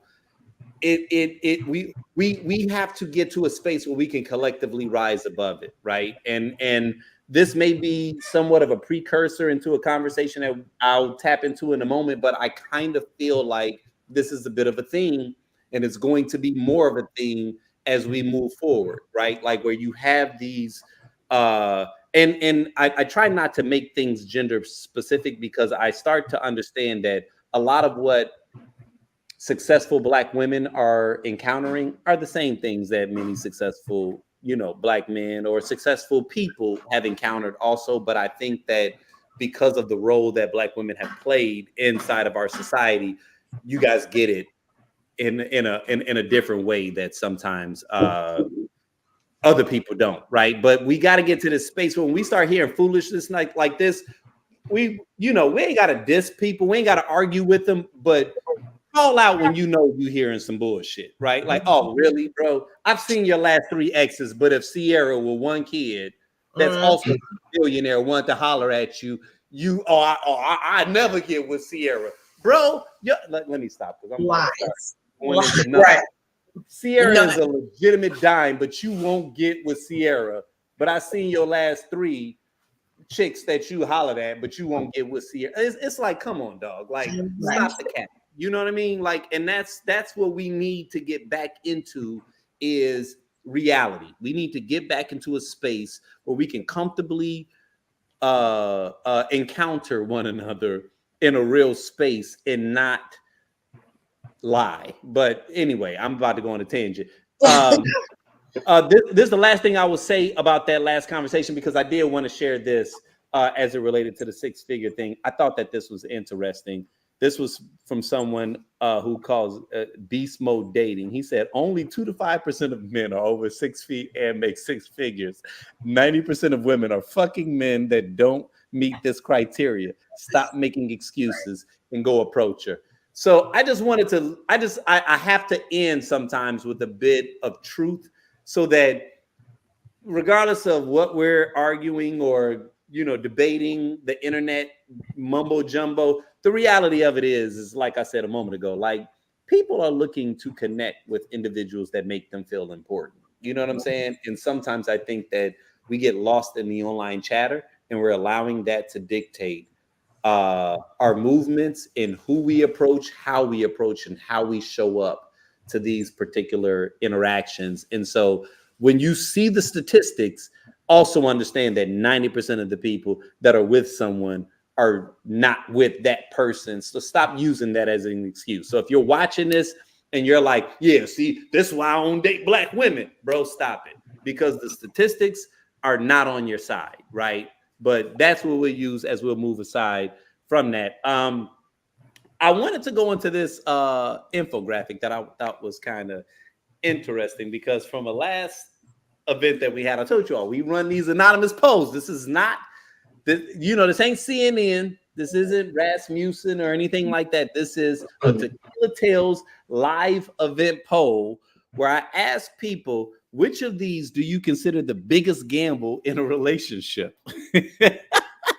Moving in together, saying I love you first, introducing them to your family, sharing your deepest secrets, or planning a future together. And as you see, it's kind of divided, but everybody thought that sharing your deepest secrets, that kind of won this particular poll, right? Like, what are you all's thoughts on that, right? Like, what do you all think is the biggest gamble that you face in a relationship?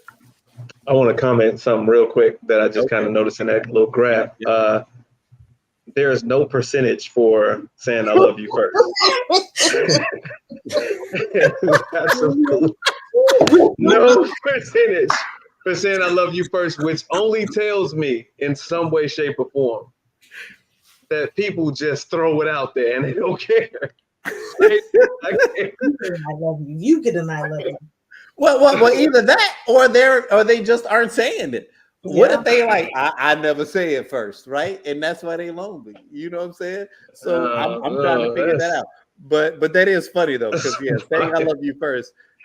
And yeah, you're right. Yeah, they are being a little willy-nilly. But moving in together, that's kind of risky. You know what I'm saying? Moving in together is risky. Yeah, planning the future. It was a family. Yeah, old me would have said family. New me would have said living together. It was family for me. Okay. All right. Was something different. I mean, but then like I got a twin sister, so like this is a whole different dynamic. Facts. So okay. No. It's. I think that the only way that sharing your secrets would be that detrimental if it's something that you, if told to others, you would likely ruin your chances of dating. That's the only time I could see secrets being that big of a deal. Okay. But moving in together, yeah, that's something else. That you find out a whole lot of things when you live with a person. Living, but just cleanliness, their views on different things. You can get an inside peek into their discipline. Like I'll be honest. You know a lot about yourself too. Absolutely. One of the things that I will say I've been notorious for, and I'm being completely transparent. Isaac likes to tease me and thinking I'm not putting it all out there. But I'm one of those people that I will sit in my house and I'm perfectly fine with it not being all the way together, right? So it'll be a couple of dishes in the sink or something like that. Maybe some toys left over from the kids, and I might throw them somewhere, but it might not be tight, so to speak. But the minute that there's an idea of company, I become one of them. I'm talking like I gotta get spick and span. I gotta vacuum under furniture. I gotta pick everything up, move this around, get the dusting off the walls, TVs, ceiling fans, blinds. Everything gotta be hit before I feel comfortable with that person coming through. And it's when I reflect on that, it's like, yo, why don't you just do that on your own? Why do you have to be motivated by another person? And that's one of those things when you say you learn about yourself is, now I live with somebody and they looking at me and like, yo, you wasn't this messy when I was coming around. What's going on? Like, oh yeah, you're right. I do need to check myself. I don't know, Daniel. I feel you, but I'm just saying, as dudes, there's always going to be something that we do more, and forgive my crassness, to get some ass than we would do, right? Like on our own, like it just that's kind of like because we're showing the resume version of ourselves, which is our best self. And so I do hear what you're saying. If you can motivate yourself to be your best self for yourself, then you are perpetually living an ideal state, right? But I don't know, because I also think that part of one of the benefits of being in a relationship, I was just talking to a friend of mine the other day, where she shared with me that one of the things that she loves about her relationship with her guy is that she can be a bum sometimes, and that he still finds her attractive. And sometimes she wants to be a bum. Sometimes she likes being a bum, right? And it was funny to hear her like acknowledge it. But I was like, I kind of get it. You know what I'm saying? Like that. So many levels. I feel that because I see that all the time to my husband. I'm like, I got you now. I don't like the work has been done. You're in this now. You are in this. I don't have to. We just ride or die, and it is what it is. It is what it is. We're in it. Right, like you don't never want to let it fall off to the point where you just like super sloppy, but at the same time, it's like much. That's a part of the comfort level of a relationship is they get to see a raw, unfiltered version of who I am, and they still love me. Now, I do think, to your point, Daniel, because I 100% agree, you do have to acknowledge that just because you have that luxury, not to camp out there. Because I do think that both men and women can camp out there, right? Like where we kind of get into this space where it's like, oh, I'm in a relationship, I don't have to try. You know what I mean? And to me, that goes into that other pet peeve that I was talking about, which is being taken for granted. Now you're taking me for granted. Like, no, I want to see the authentic side of you. I want to see the real side of you, but don't, like, I'll never forget. It was one time, and this was my early 20s. I was dating this woman. And I didn't even realize I did this, right? But you know, we were grinding, or she was grinding. I was comfortable. She was grinding. And she was trying to start this business. Her business was a cleaning company, right? She starts this business, and you know, every day I gotta watch my woman come in with like ashy knuckles and like a cleaning uniform. Now, like, she owns the company, right? And I thought she was great, but I was not physically attracted to that side of her, right? So, you know, like a couple of months into her owning this company, you know, she decides to go out with her girlfriends one day, and she gets dressed up, and like I'm seeing her in the, you know, mirror tees in her hair, you know, and got these little tight jeans on, like everything looks dope. I didn't even realize I was staring at her, like, because I'm in early 20s, so I don't have the game then that I got now. I didn't realize I was enamored with her. And as she's dressing up, she's like, why do you keep looking at me? I didn't realize I was staring at her. I was like, I'm not staring at you. She's like, you keep looking at me. And then she called it out like, oh, you forgot I was a bad bitch. You know what I'm saying? I didn't realize what was happening during that period, but I did not realize that who I had been dating the last 5-6 months was not who I initially was hunting when we were in our courting stages. And she acknowledged it. She realized that, oh snap, I have not shown you this side of me in a period. And I was like, oh wow, now again, I'm early 20s.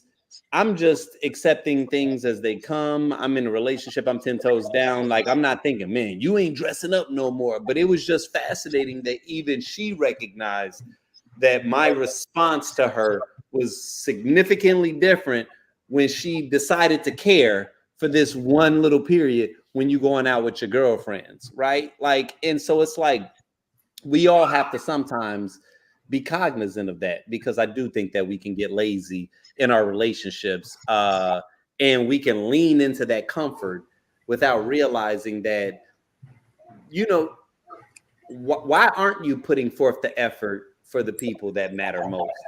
And this is not just women, this is men too. We all get into this space, man. All the things we used to do when we were courting, we was holding open doors and doing all of this extra stuff. Now all of a sudden we in a relationship, and it's just, you know, who's picking up the kids? I still do that. Like we're not putting forth the effort in maintaining whatever this thing was that initially made us connect. And I think that that's a responsibility on both sides that sometimes we all have a tendency to overlook. You know, I'll tell you this much. Look here, I told the lady I'm talking to, and I've said this even in my last relationship. If you with me, don't touch no doorknob. Don't do it. Don't do it. We're not gonna do that. If I'm picking you up, you in my car, I got you. I'm opening the door when you're getting out and when you're getting in. That's it. Ain't no way. You're not doing that. That's it. Well, it's like when I first started dating my husband, I was done with the BS. I said, look, I'm not going to be somebody I'm not. You're going to see the real me. If you like it, cool. If not, kick rocks, keep moving. So he got told me, and then COVID, he got all of it. And he's still here. So it was like, cool. Thank you, Jesus. We're going to rock with it. We're going to keep moving. And we got married after that, had a baby. Like, we good. But he knew up front, I'm not going to be who I'm not just to like make you like me. I'm not going to do that anymore. I wholeheartedly understand that. What'd you say? I didn't hear you, Isaac. Isaac, you muted. We can't hear you. Sorry. Thank you. And thank you all for keeping me on point. Because, I had the kid in the background. He was, thank you for letting me know. See, this is why I like to have family, because y'all don't just sit up there and watch like we can't hear this dude. Thank you. But before we, there's one topic that we absolutely have to address. This was something that everyone kind of was hinting towards when I was like, oh, what y'all want to talk about?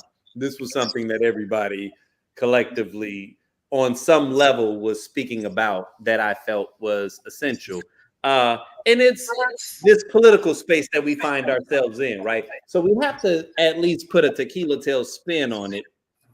And, we're in a weird space. We know that, right?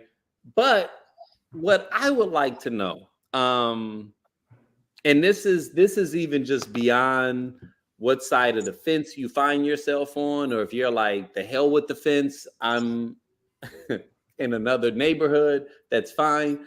But there are times where you are interacting with someone and you learn that their core beliefs or you see elements about their character that are not in alignment with who you are, right? And this topic has come up in a wide array of ways throughout the last 11 years, but I feel like with this particular election, it's a little bit more profound, right? Because of the fact that we have a Black woman at the top of the ticket. And, I saw a meme where it was a woman that made a comment where it was a Black woman. She was speaking to other Black women. And she was more or less saying, like, Black women, like, I'm just saying, over these next couple of months, like, we about to go through it, like, protect your peace, I can't remember everything that she said, but I completely understood the sentiment, because Black women, if there was ever a protect Black women, any doubt about the campaign of protecting Black women, if you ever had any doubt of whether or not this was a real thing, you're about to see how real it is over these next 3 months, right? Because I feel like this campaign and this election it's going to be painful but uniquely therapeutic in a lot of unique ways, right? In a sense of, this is something that we've been trying to overlook, trying to ignore, trying to pretend doesn't exist, and it's about to become front and center, where in every comment section you're gonna see some misogyny, you're gonna see some racism, you're like everything that we consider to be bad, you're gonna see it clumped up into a Big Mac and served to you, right? And I guess what I'm trying to figure out is how we move forward, especially as a community, but even inside of our interpersonal relationships, because you and your significant other could have been vibing, and then all of a sudden they post a meme that's like, I'm not with her. And then inside the comment section is all kinds of, ridiculousness that lets you know, oh, okay, that's how you feel. You know what I'm saying? Like, not just about her, but just about Black women in general, right? And so, we've always had conversations where we talk about a person's ability or capacity to date someone that has different political views from you. But this is about to get into a different space where it's going to go outside of the politics. And I'm curious to know how you all would handle that if you were either interested in someone, dating someone, involved with someone, and you start to see that their political views are in stark contrast of something that you hold dear. How are you either preparing yourself, or how would you handle that if such a situation were to arise? It's tough. I would say the first thing to do, if this is somebody I care about, I want to understand why they believe the things that they believe. Mm-hmm. And after listening to that, it's as simple as, Either I'm rocking with it or I'm not. If I am, okay, well, we'll figure out some way to kind of compromise or come to a common ground where this isn't something that I see as detrimental to our relationship. But if it is indeed detrimental, oh yeah, we done. What was that? Baby? We finished and we done. Ain't got no more talking. We get out of here. So okay. I'm kind of dealing with something like that. Not necessarily that we have different views, but my husband's like, I'm not voting. And I have no time with that because us as minorities, our right to vote was not always there. And so I don't want him teaching my son that it's okay not to vote. And for him being a military man, he's like, I'm not doing it. I'm not voting. I don't agree with either one. I said, but your vote, you're not voting is going for the other candidate. Whoever you vote for, I don't care who it is, but you need to vote. Like you have to voice your opinion regardless of what it is. And so I'm drilling into him like, no, you need to vote. Like, why would you not? So if something doesn't go your way, regardless of which way you're going, you didn't vote. So why do you care? Don't complain about it. So that's real hard for me. So hold on, I want to go and expound on it a little bit, right? So let's say it comes down to that time and he absolutely doesn't vote, then what? I don't know. You would I'm gonna drag him to the polls. That's what I would do. But my son, that's okay. Knowing you would take his ballot and fill it in for him and send it in. And if he knows me, I am very pro everything that has to do with Black. I have a minor in African American studies, so I'm like, I know what it is and what it took for us to get that right to vote. And for him, he's Jamaican, so he doesn't know all of that, and he's not inclined to even think about that. But I'm like, it's important for you to do this, like, and you served in the military. Why would you not want to? So I'll probably drill it into him, like. I like what Daniel said. Trying to understand. Isaac, you're still on mute. Understand where the other person is coming from. I don't want to, this topic, I'm trying to be nuanced as possible, right? And this is probably the perfect group of individuals to even just dig a little deeper because of the fact that we all have established relationships, and so this isn't something that has to be contentious, and so I can get the honest feedback from you all as it relates to how I feel about this particular topic. It's like I said a moment ago, I get it when it comes down to politics. I can understand that, right? Like, I'm not asking someone to go against their strongly held political beliefs. I think what I find a little annoying, and, I may catch some flack for this, but it's just real. You know what I mean? Like, you'll see people that are anarchists. You'll see people that will feel like, it don't matter who you vote for. Oh, they all, different heads of the same beast. They'll say stuff like that. And it's like, okay, maybe there's some validity in what it is that you're saying, right?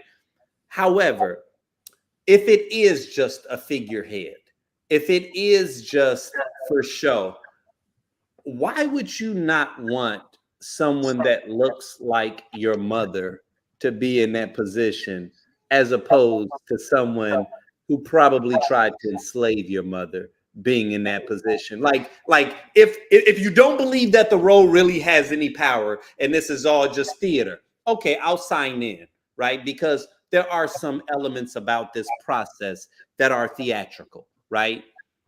Why would you not want someone that's in control, that you have to hear from constantly, because the moment that they speak, it becomes national news? Why would you not want that person to look like your mother, your sister, your cousin?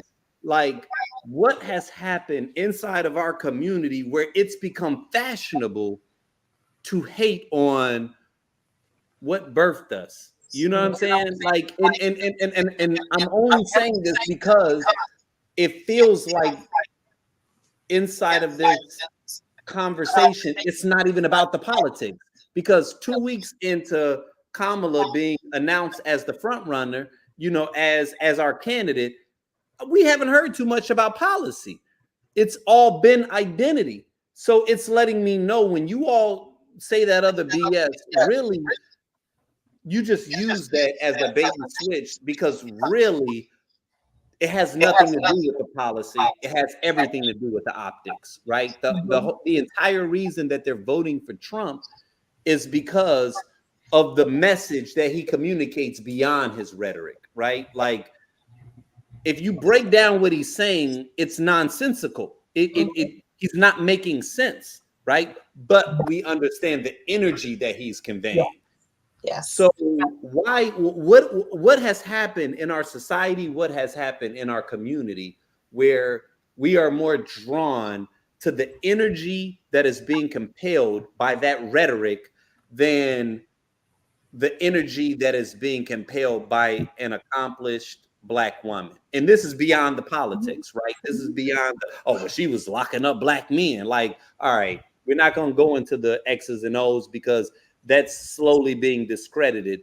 But it's everyone's willingness to push back against the Mother of Earth. That to me makes this so much more profound, right? Like, makes this so much more important of a conversation to have. You don't feel some kind of way when you see people talking shit about this accomplished Black woman? Like, I really want to have this conversation with, and it's not just Black men. That's what's blowing me. The whole I'm not with her. I'm seeing more Black women post this than Black men, and that's freaking me out. It's like, weren't we always told that we could be anything we wanted? And in the school, right? We were young kids. We could be president of the United States. But when was that dream actually a reality for us? When Barack Obama became president. And how many presidents have we had before that? And so now people are saying, no, not you. Like, I feel that. Like, like we were told that, but I didn't believe it until he became president, because I've never seen anybody like him, like me, or anybody of color be president. So yeah, you can be anything you want, you can be president. No, I can't be, because I've only seen white males be president. So that's not true. So don't teach that to kids in school. But for the Black women who are like, I'm not with her. So I don't get that. So you're with him? Like, right. Really?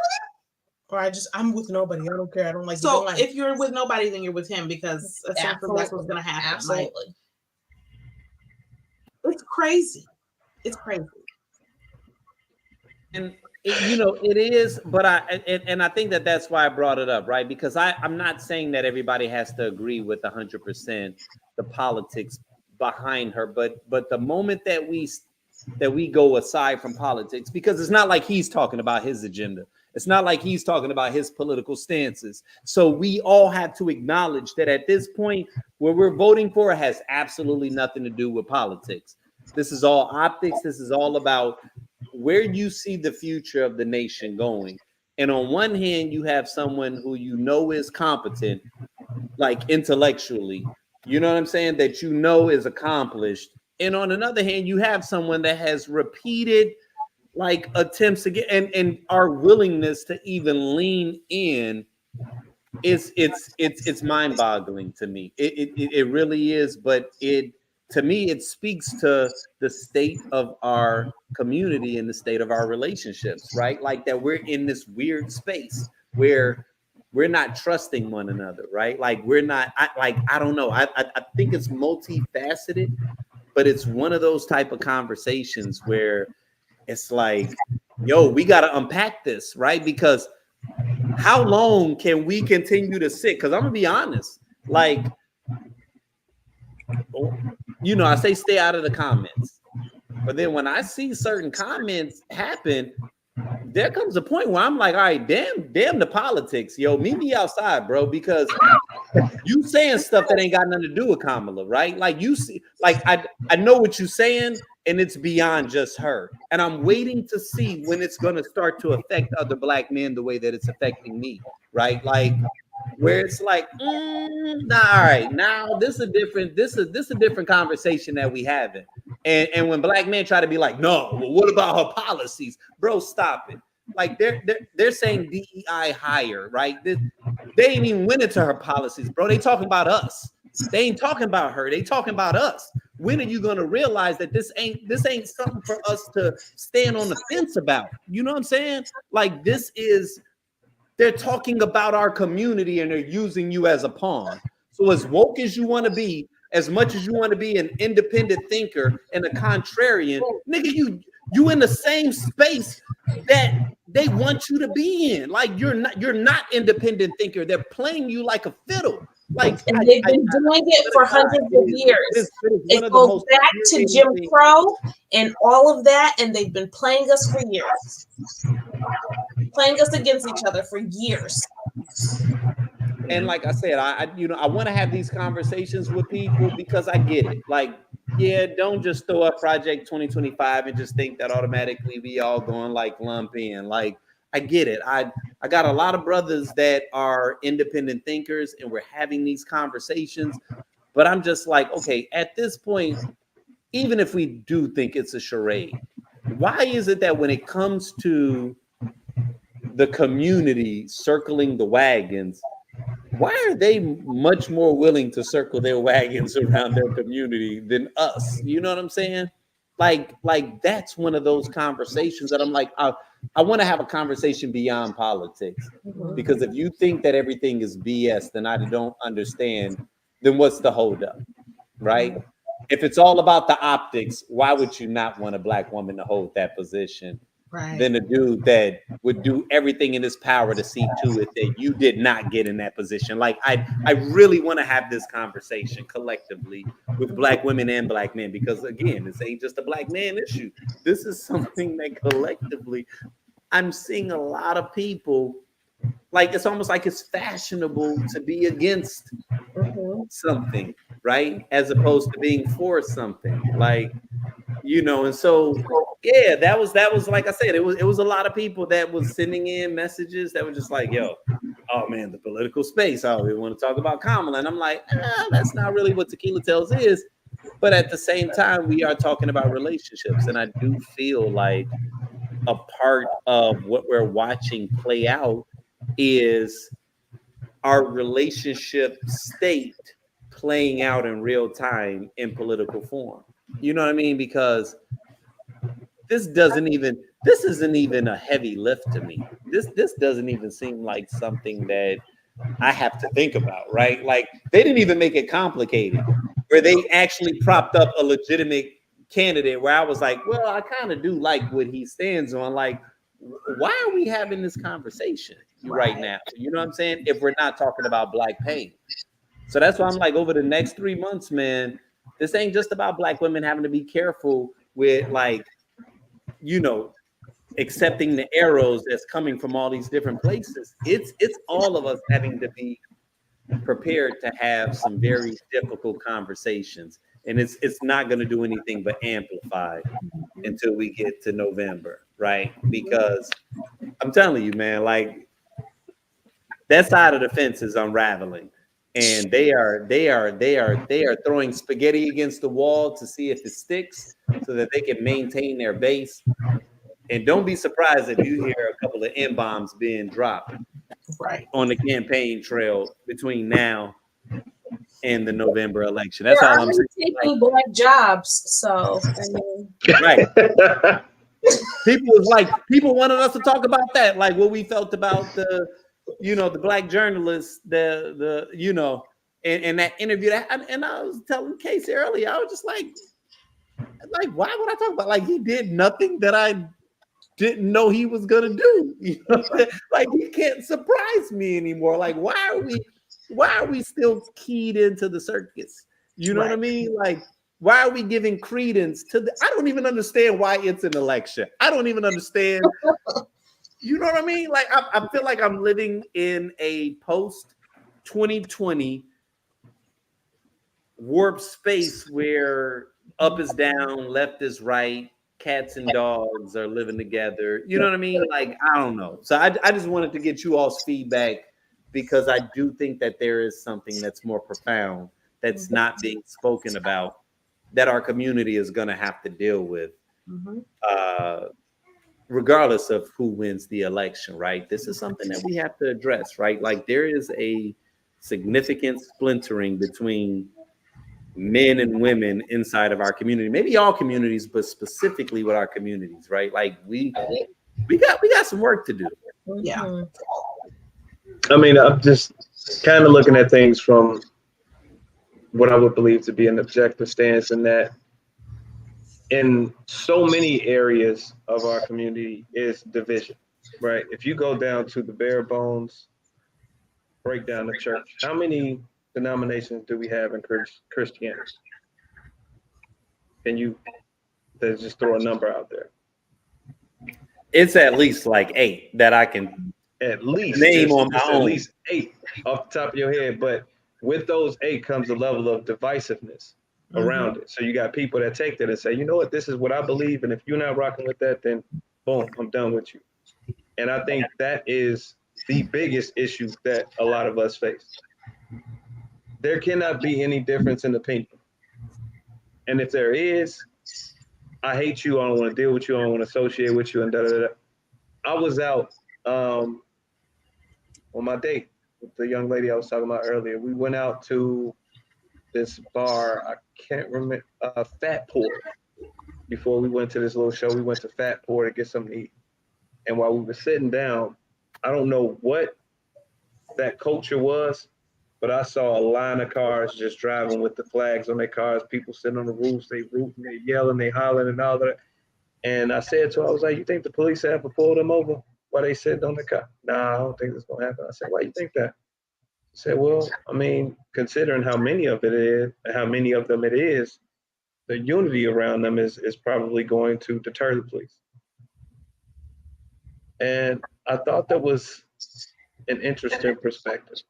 Saying all that to say, I think our problem is we just cannot deal with the difference in opinion. I can sit here and say all day, yeah, I'm going to go ahead and vote for Kamala.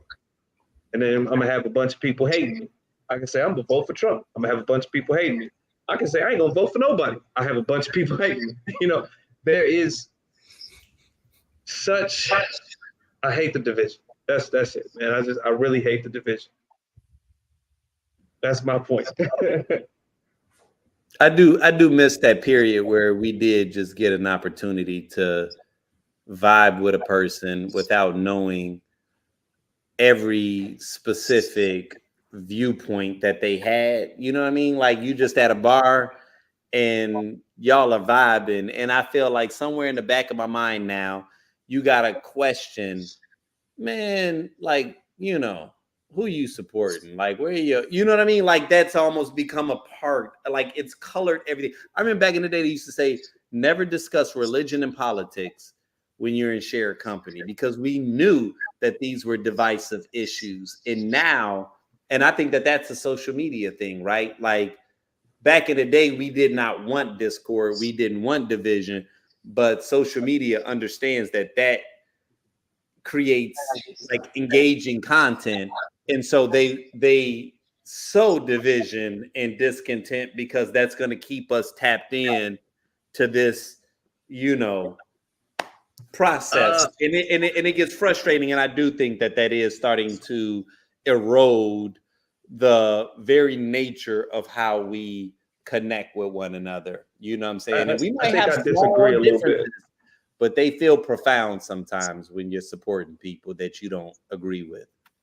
I think I disagree with the notion that it's because social media. And I think a lot of times that can be the case, but I think sometimes we tend to lean on that being the reasoning behind it when it's really more on an individual level, right? Social media can only do so much. It's powered by the people, though. So if I'm sitting there and I'm buying into that, and this is the way that I move from that point on, this is me. I don't care what social media says. This is me. This is how I am. I'm choosing to actively be, to have a problem with these differences of opinion. There's a guy, I'm sure y'all probably know the story. It's a man that went to interview. I forgot what position he held in the KKK, but he interviewed this guy in the KKK, and despite having a difference in views, he continued to associate with this man, even though this man considered him 3/5 him. Continued to associate with him up to a point where they developed a relationship with one another where it was like, yeah, no, that's my brother. No, he believed this and I believe this, but that's my brother over there. That's cool. And that's something that is so far removed because, again, I don't think it's so much social media. I think it's just on individual levels. A lot of times, we just can't accept a difference in opinion. We all want to be right. Now, I agree with you in that regard of taking personal accountability, but I do feel that from a social media perspective, the algorithm has created and I only say this even just from a documentary that I viewed, and this was back in 2020. It was called The Social Dilemma, where they really kind of broke down how the algorithm works, and it creates a 3D model around each person. And they even broke down how many people got radicalized into their viewpoints because everybody wasn't always so radical when it came to how they viewed things. But even when it came to like people that just like did not believe that COVID was a real thing, despite the millions of people that lost their lives, they were just like, oh, that's a fraud. They showed you how these people got radicalized. It wasn't just people that were natural conspiracy theorists.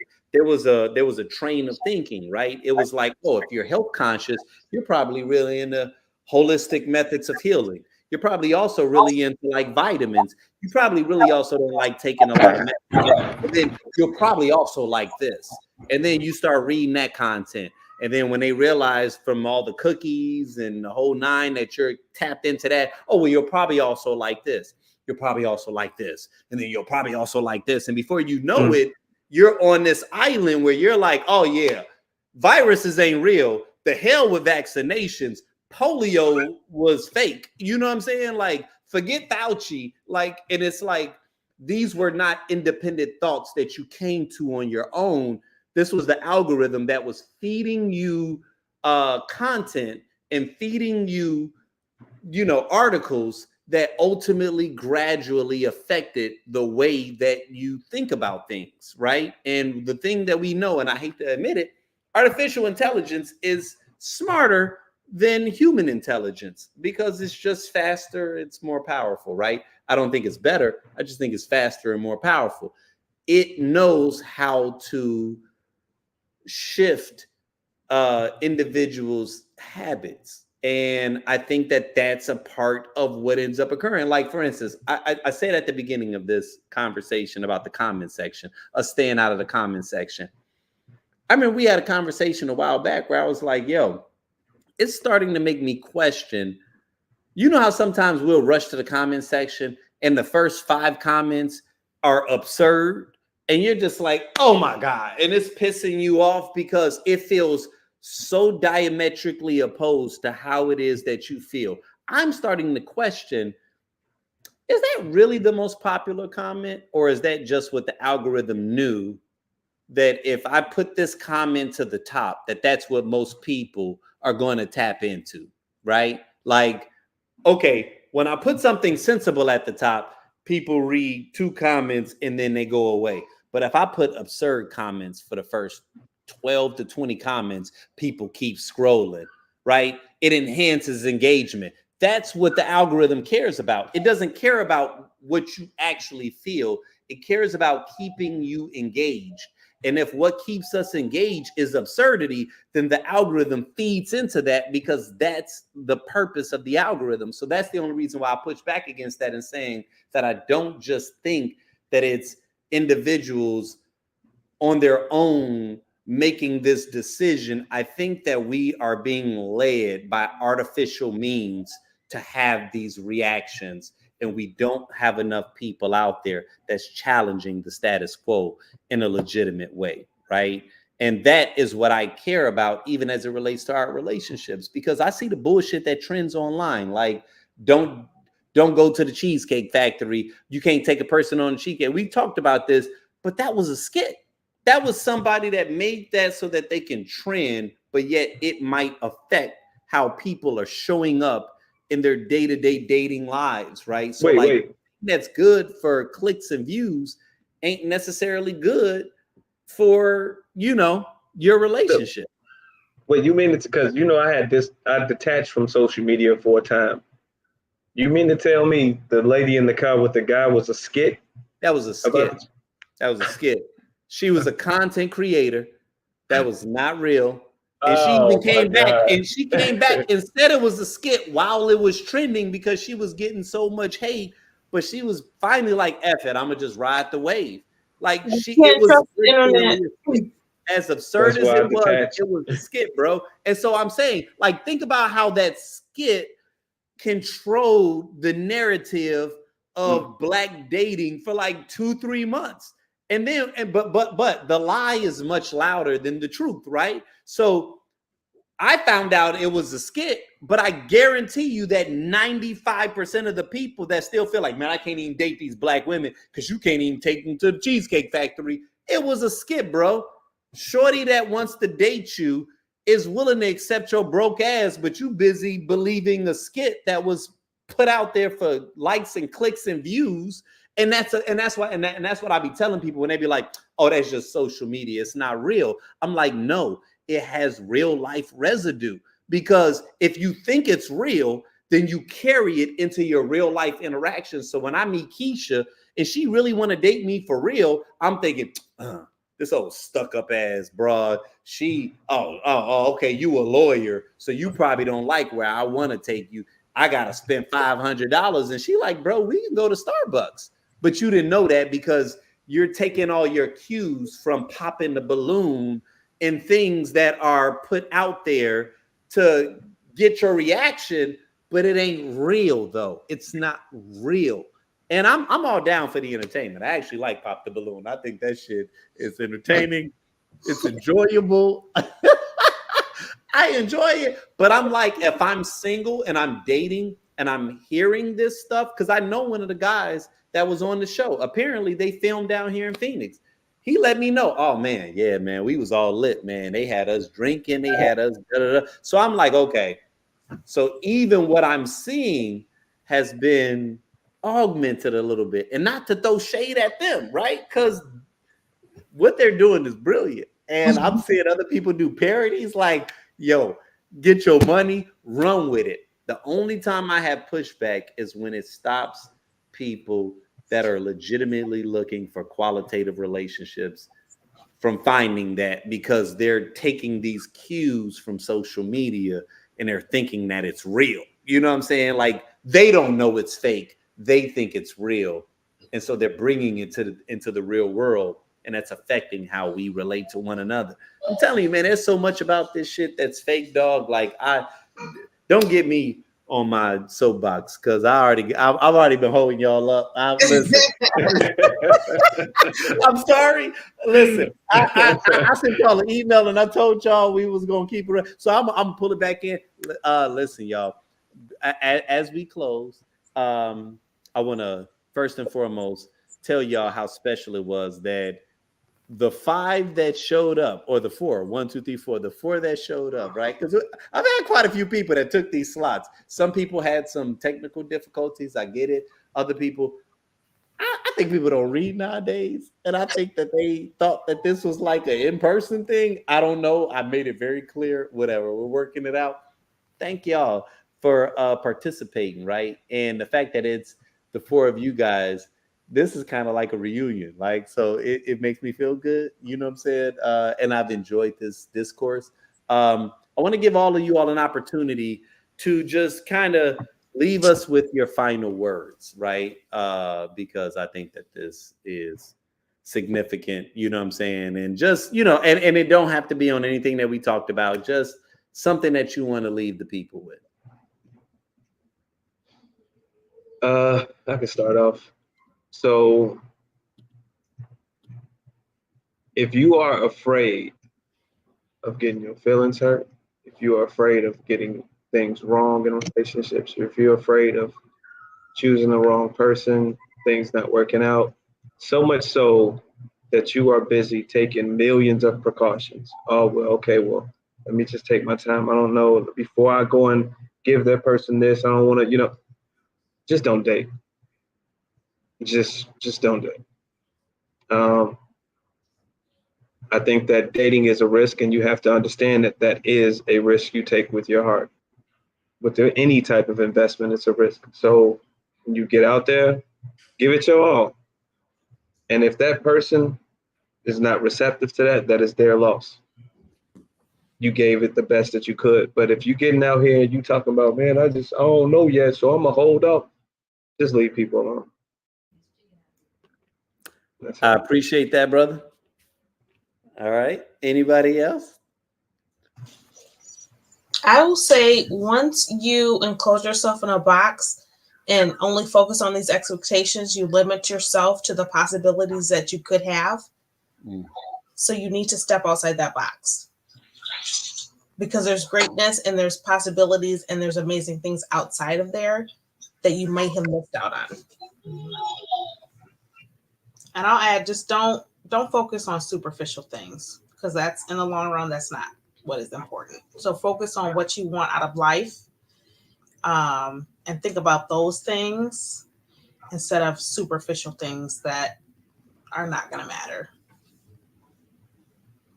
And I need that Cheetos pillow, Isaac. Thank you for respecting that. I feel like you don't get enough love. Hey, I ain't gonna lie. I was looking at it as soon as I jumped in. Like, yo, I love that pillow, man. It took me like 1 minute to be like, I thought it was a bag of Cheetos. I'm not mad at it. Why do you have a big Sorry. bag of Cheetos? reach over and start eating the Cheetos. At first, I was like, "Oh, it's a pillow." Okay.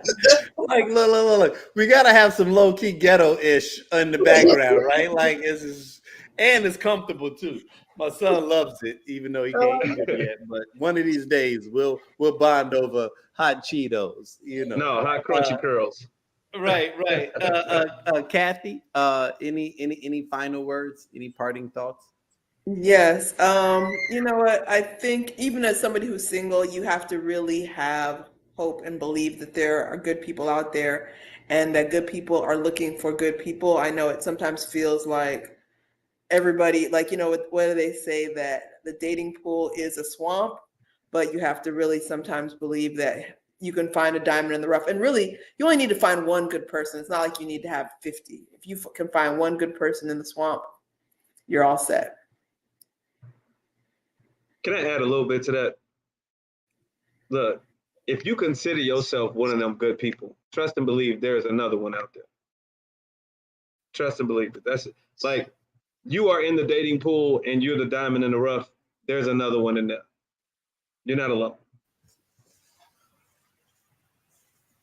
Okay. All right. Listen, I thank you guys. I want to say this, and I mean this. I really appreciate you all taking an opportunity of like connecting, with me, and engaging in this discussion, because this was so like, okay, so with this script, what I've been attempting to do each time is try something different, because I don't 100% know what it's going to be or what it's supposed to be. And so it's kind of one of those things where it's almost like, you're presented with something, it has value, the alignment is substantive, but you don't 100% know how it's going to play out, right? And this was one of those situations where it was like, okay, well, each time I'll try a little something different and just kind of see what works, And for this particular discussion, I was like, I really hope to have a conversation with you guys. But when I put it in our like conversation thread, I gotta, Kathy, you was like, all right, I'm down. But everybody else was a little hesitant at first. I was like, all right, let me like open it up to the broader audience. And the fact that it was you guys that tapped in means a lot, because we used to have some really, really good conversations, man. And during that period where none of us really knew what the future was going to look like, right? Like if you had asked me back then, I thought that we would never get back to this space that we're in right now, because that's kind of what we kind of believed, right? Like we didn't know what it was going to look like. And so it was forcing us to find a new way of life. And while I wasn't 100% excited about never being outside again, I did appreciate the fact that we were developing substantive bonds amongst ourselves, you know, in this collective. So the fact that I was able to get you guys back and have a bit of a reunion means a lot. And thank you for engaging, right? And entertaining me. And like I said, like we broadcasted this amongst 5 different channels. And yeah, no, we've, you know, the numbers look good. So people were clearly engaged in the discussion. So that's why I rock with y'all, right? Because y'all know how to keep it moving. So thank you. I love you all. And this is something that I intend to do again, actually, like more consistently, because I kind of want to get back into this. For those that can't attend the physical Tequila Tales, I want to continue to establish these bonds regardless of whether or not they're virtual. So I just wanted to let all of you guys know on a personal level, thank you, you know, before I close out. So, you know, absolutely, man, y'all are awesome, you know. But with that being said, I'm gonna remove all of these people one by one from and not because I don't love them, but just because I'm about to close out, right? I'm about to close out. And we are about to go into this last segment that we will just call my opinion, right? You know, or we will call it the opinion. And I'm not gonna keep y'all for very long. Anybody that ever listened to our podcast, you know, I always try to keep this part brief. You know what I'm saying? You know, I have a tendency to, you know, be a little long-winded, a little loquacious, but I will try to reel this one in because I actually did have something that I want to talk with the group, but you know, I saw that time was getting away from me, and I showed earlier how, you know, I run these online polls, and I asked several questions during the online polls, and one of them was I was looking for relationship advice.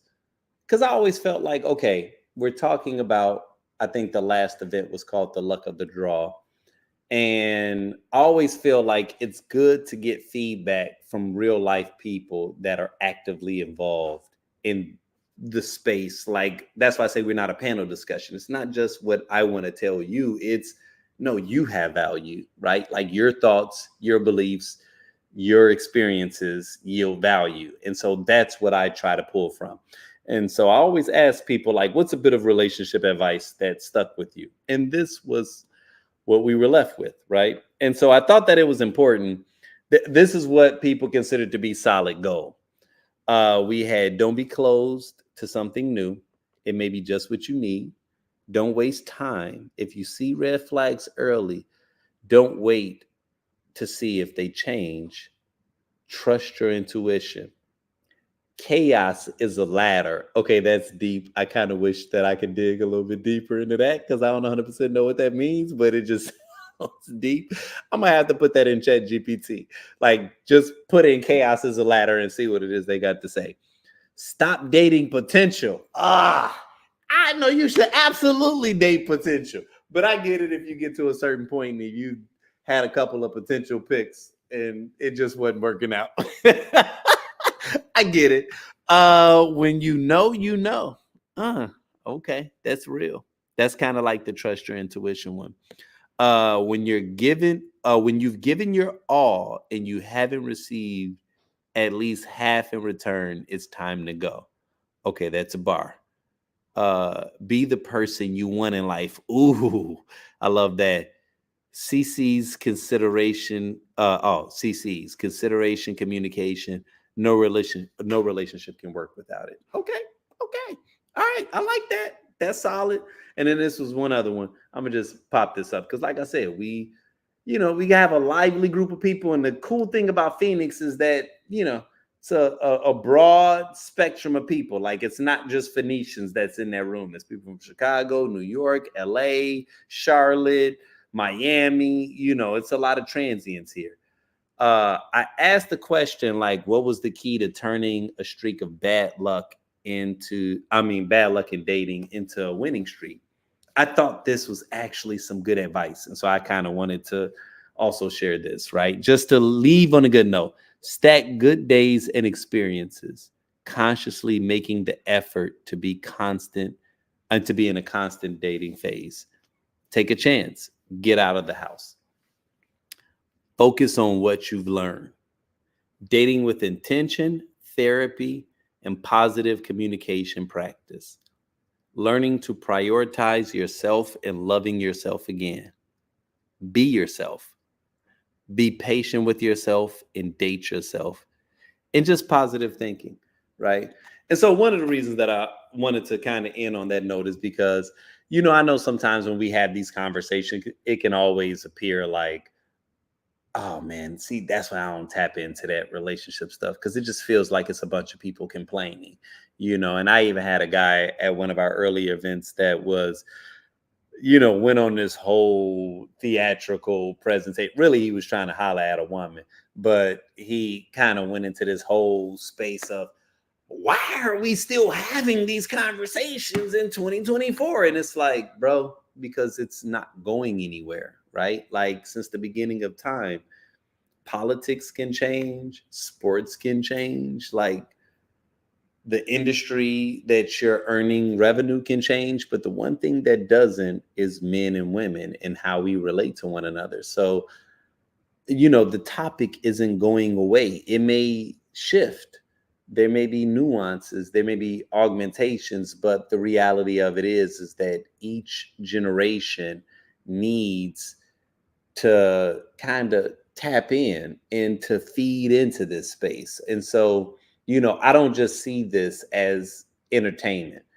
I used to be very clear. This was strictly entertainment for me. I was looking for the viral post. I was looking for the moment that would make everybody tap in, because to me, it was fun. It was an excuse for us to get to talking, but I didn't see what many people saw in the early stages, which is that it has value, right? And that some people are legitimately searching for solutions, and they're searching for different perspectives in how they can go about achieving their objectives, whatever it may be, right? And so that is one of the things that I think I love about this particular platform, talking about Tequila Tales, talking about the script, Feel Like Talking, whatever, is that my goal is to recognize how different, how special, how unique we all are,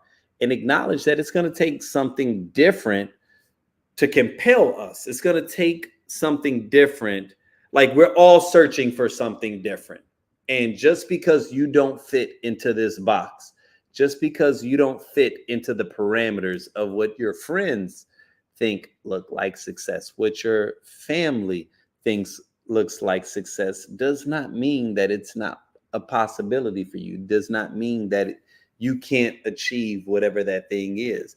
But I think that part of us getting to that space is what Daniel said a moment ago, which I totally concur with, right? Like, that we kind of get into this space where if a person does not agree with us off top, we immediately want to push back. We immediately want to just do away with them without understanding that they may actually have some value, and not just to debate, not just to prove that we were right, but maybe they can share something that may open our minds to a possibility that we have not yet considered, right? And so, just like in this discussion, I had a man and 3 women. While we may come from a similar ilk, we probably view certain topics in stark contrast of one another, right? The fact that we always have to be so adversarial is not how we move forward as a society. It's not how we move forward as a community, right? And we got to figure this out. We got to figure this out. And, you know, even when I talked about the Kamala stuff, like, I do care about your political views. Like, not to the point, I was about to say something that was going to be a lot. Like, not because I'm just like,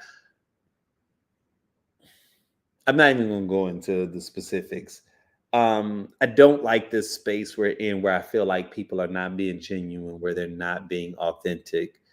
And again, I feel like there's another conversation that we're not having that we're about to start having. I'm ready to start having that conversation. I'm ready for us to start focusing on what it looks like to be healed as a Black man, as a Black woman. And then beyond that, as whoever, a white man, a white woman, right? Like, we got to get outside of these little parameters that we are putting ourselves in and start to understand that there's more that connects us than what separates us. You know what I'm saying? And that's what I'm hoping that this platform can continue to be. So I appreciate you all for tuning in. I appreciate you all for your comments, for your feedback. It's been fun, right? And we're continuing to develop. This was the first time that I did like what we'll call a community conversation. And this will not be the last time. I'm probably going to do one of these a month, to be honest with you. So if you all are not tapped in, we do these on the first and the third Tuesdays of every month. This was a specialty event because I got an important client that I'm working for next week, so I'm not going to be able to do that. And so I just pushed it to the third Wednesday of the month, which was a little weird, but it made sense. But yeah, man, if you're not following us, follow us on the Tequila Tales.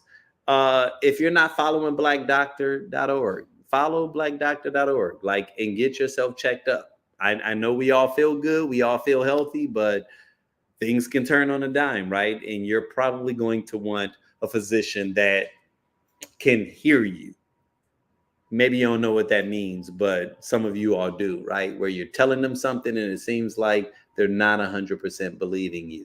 That's where sometimes having someone that listens to you, someone that understands you matters, right? Like when we talk about what equality really looks like, you know what I'm saying? That's what it looks like, you know, is us understanding that we're all searching for representation, you know. And so if you are in fact searching for a Black physician, this is not just for physical health, this is for mental health.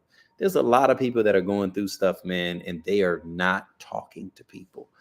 If you are going through something, man, even this conversation, if it's resonating with you, right? Like, you might need to talk to a professional. You might need to talk to a professional, right? Like, it's time for us to demystify what therapy feels like.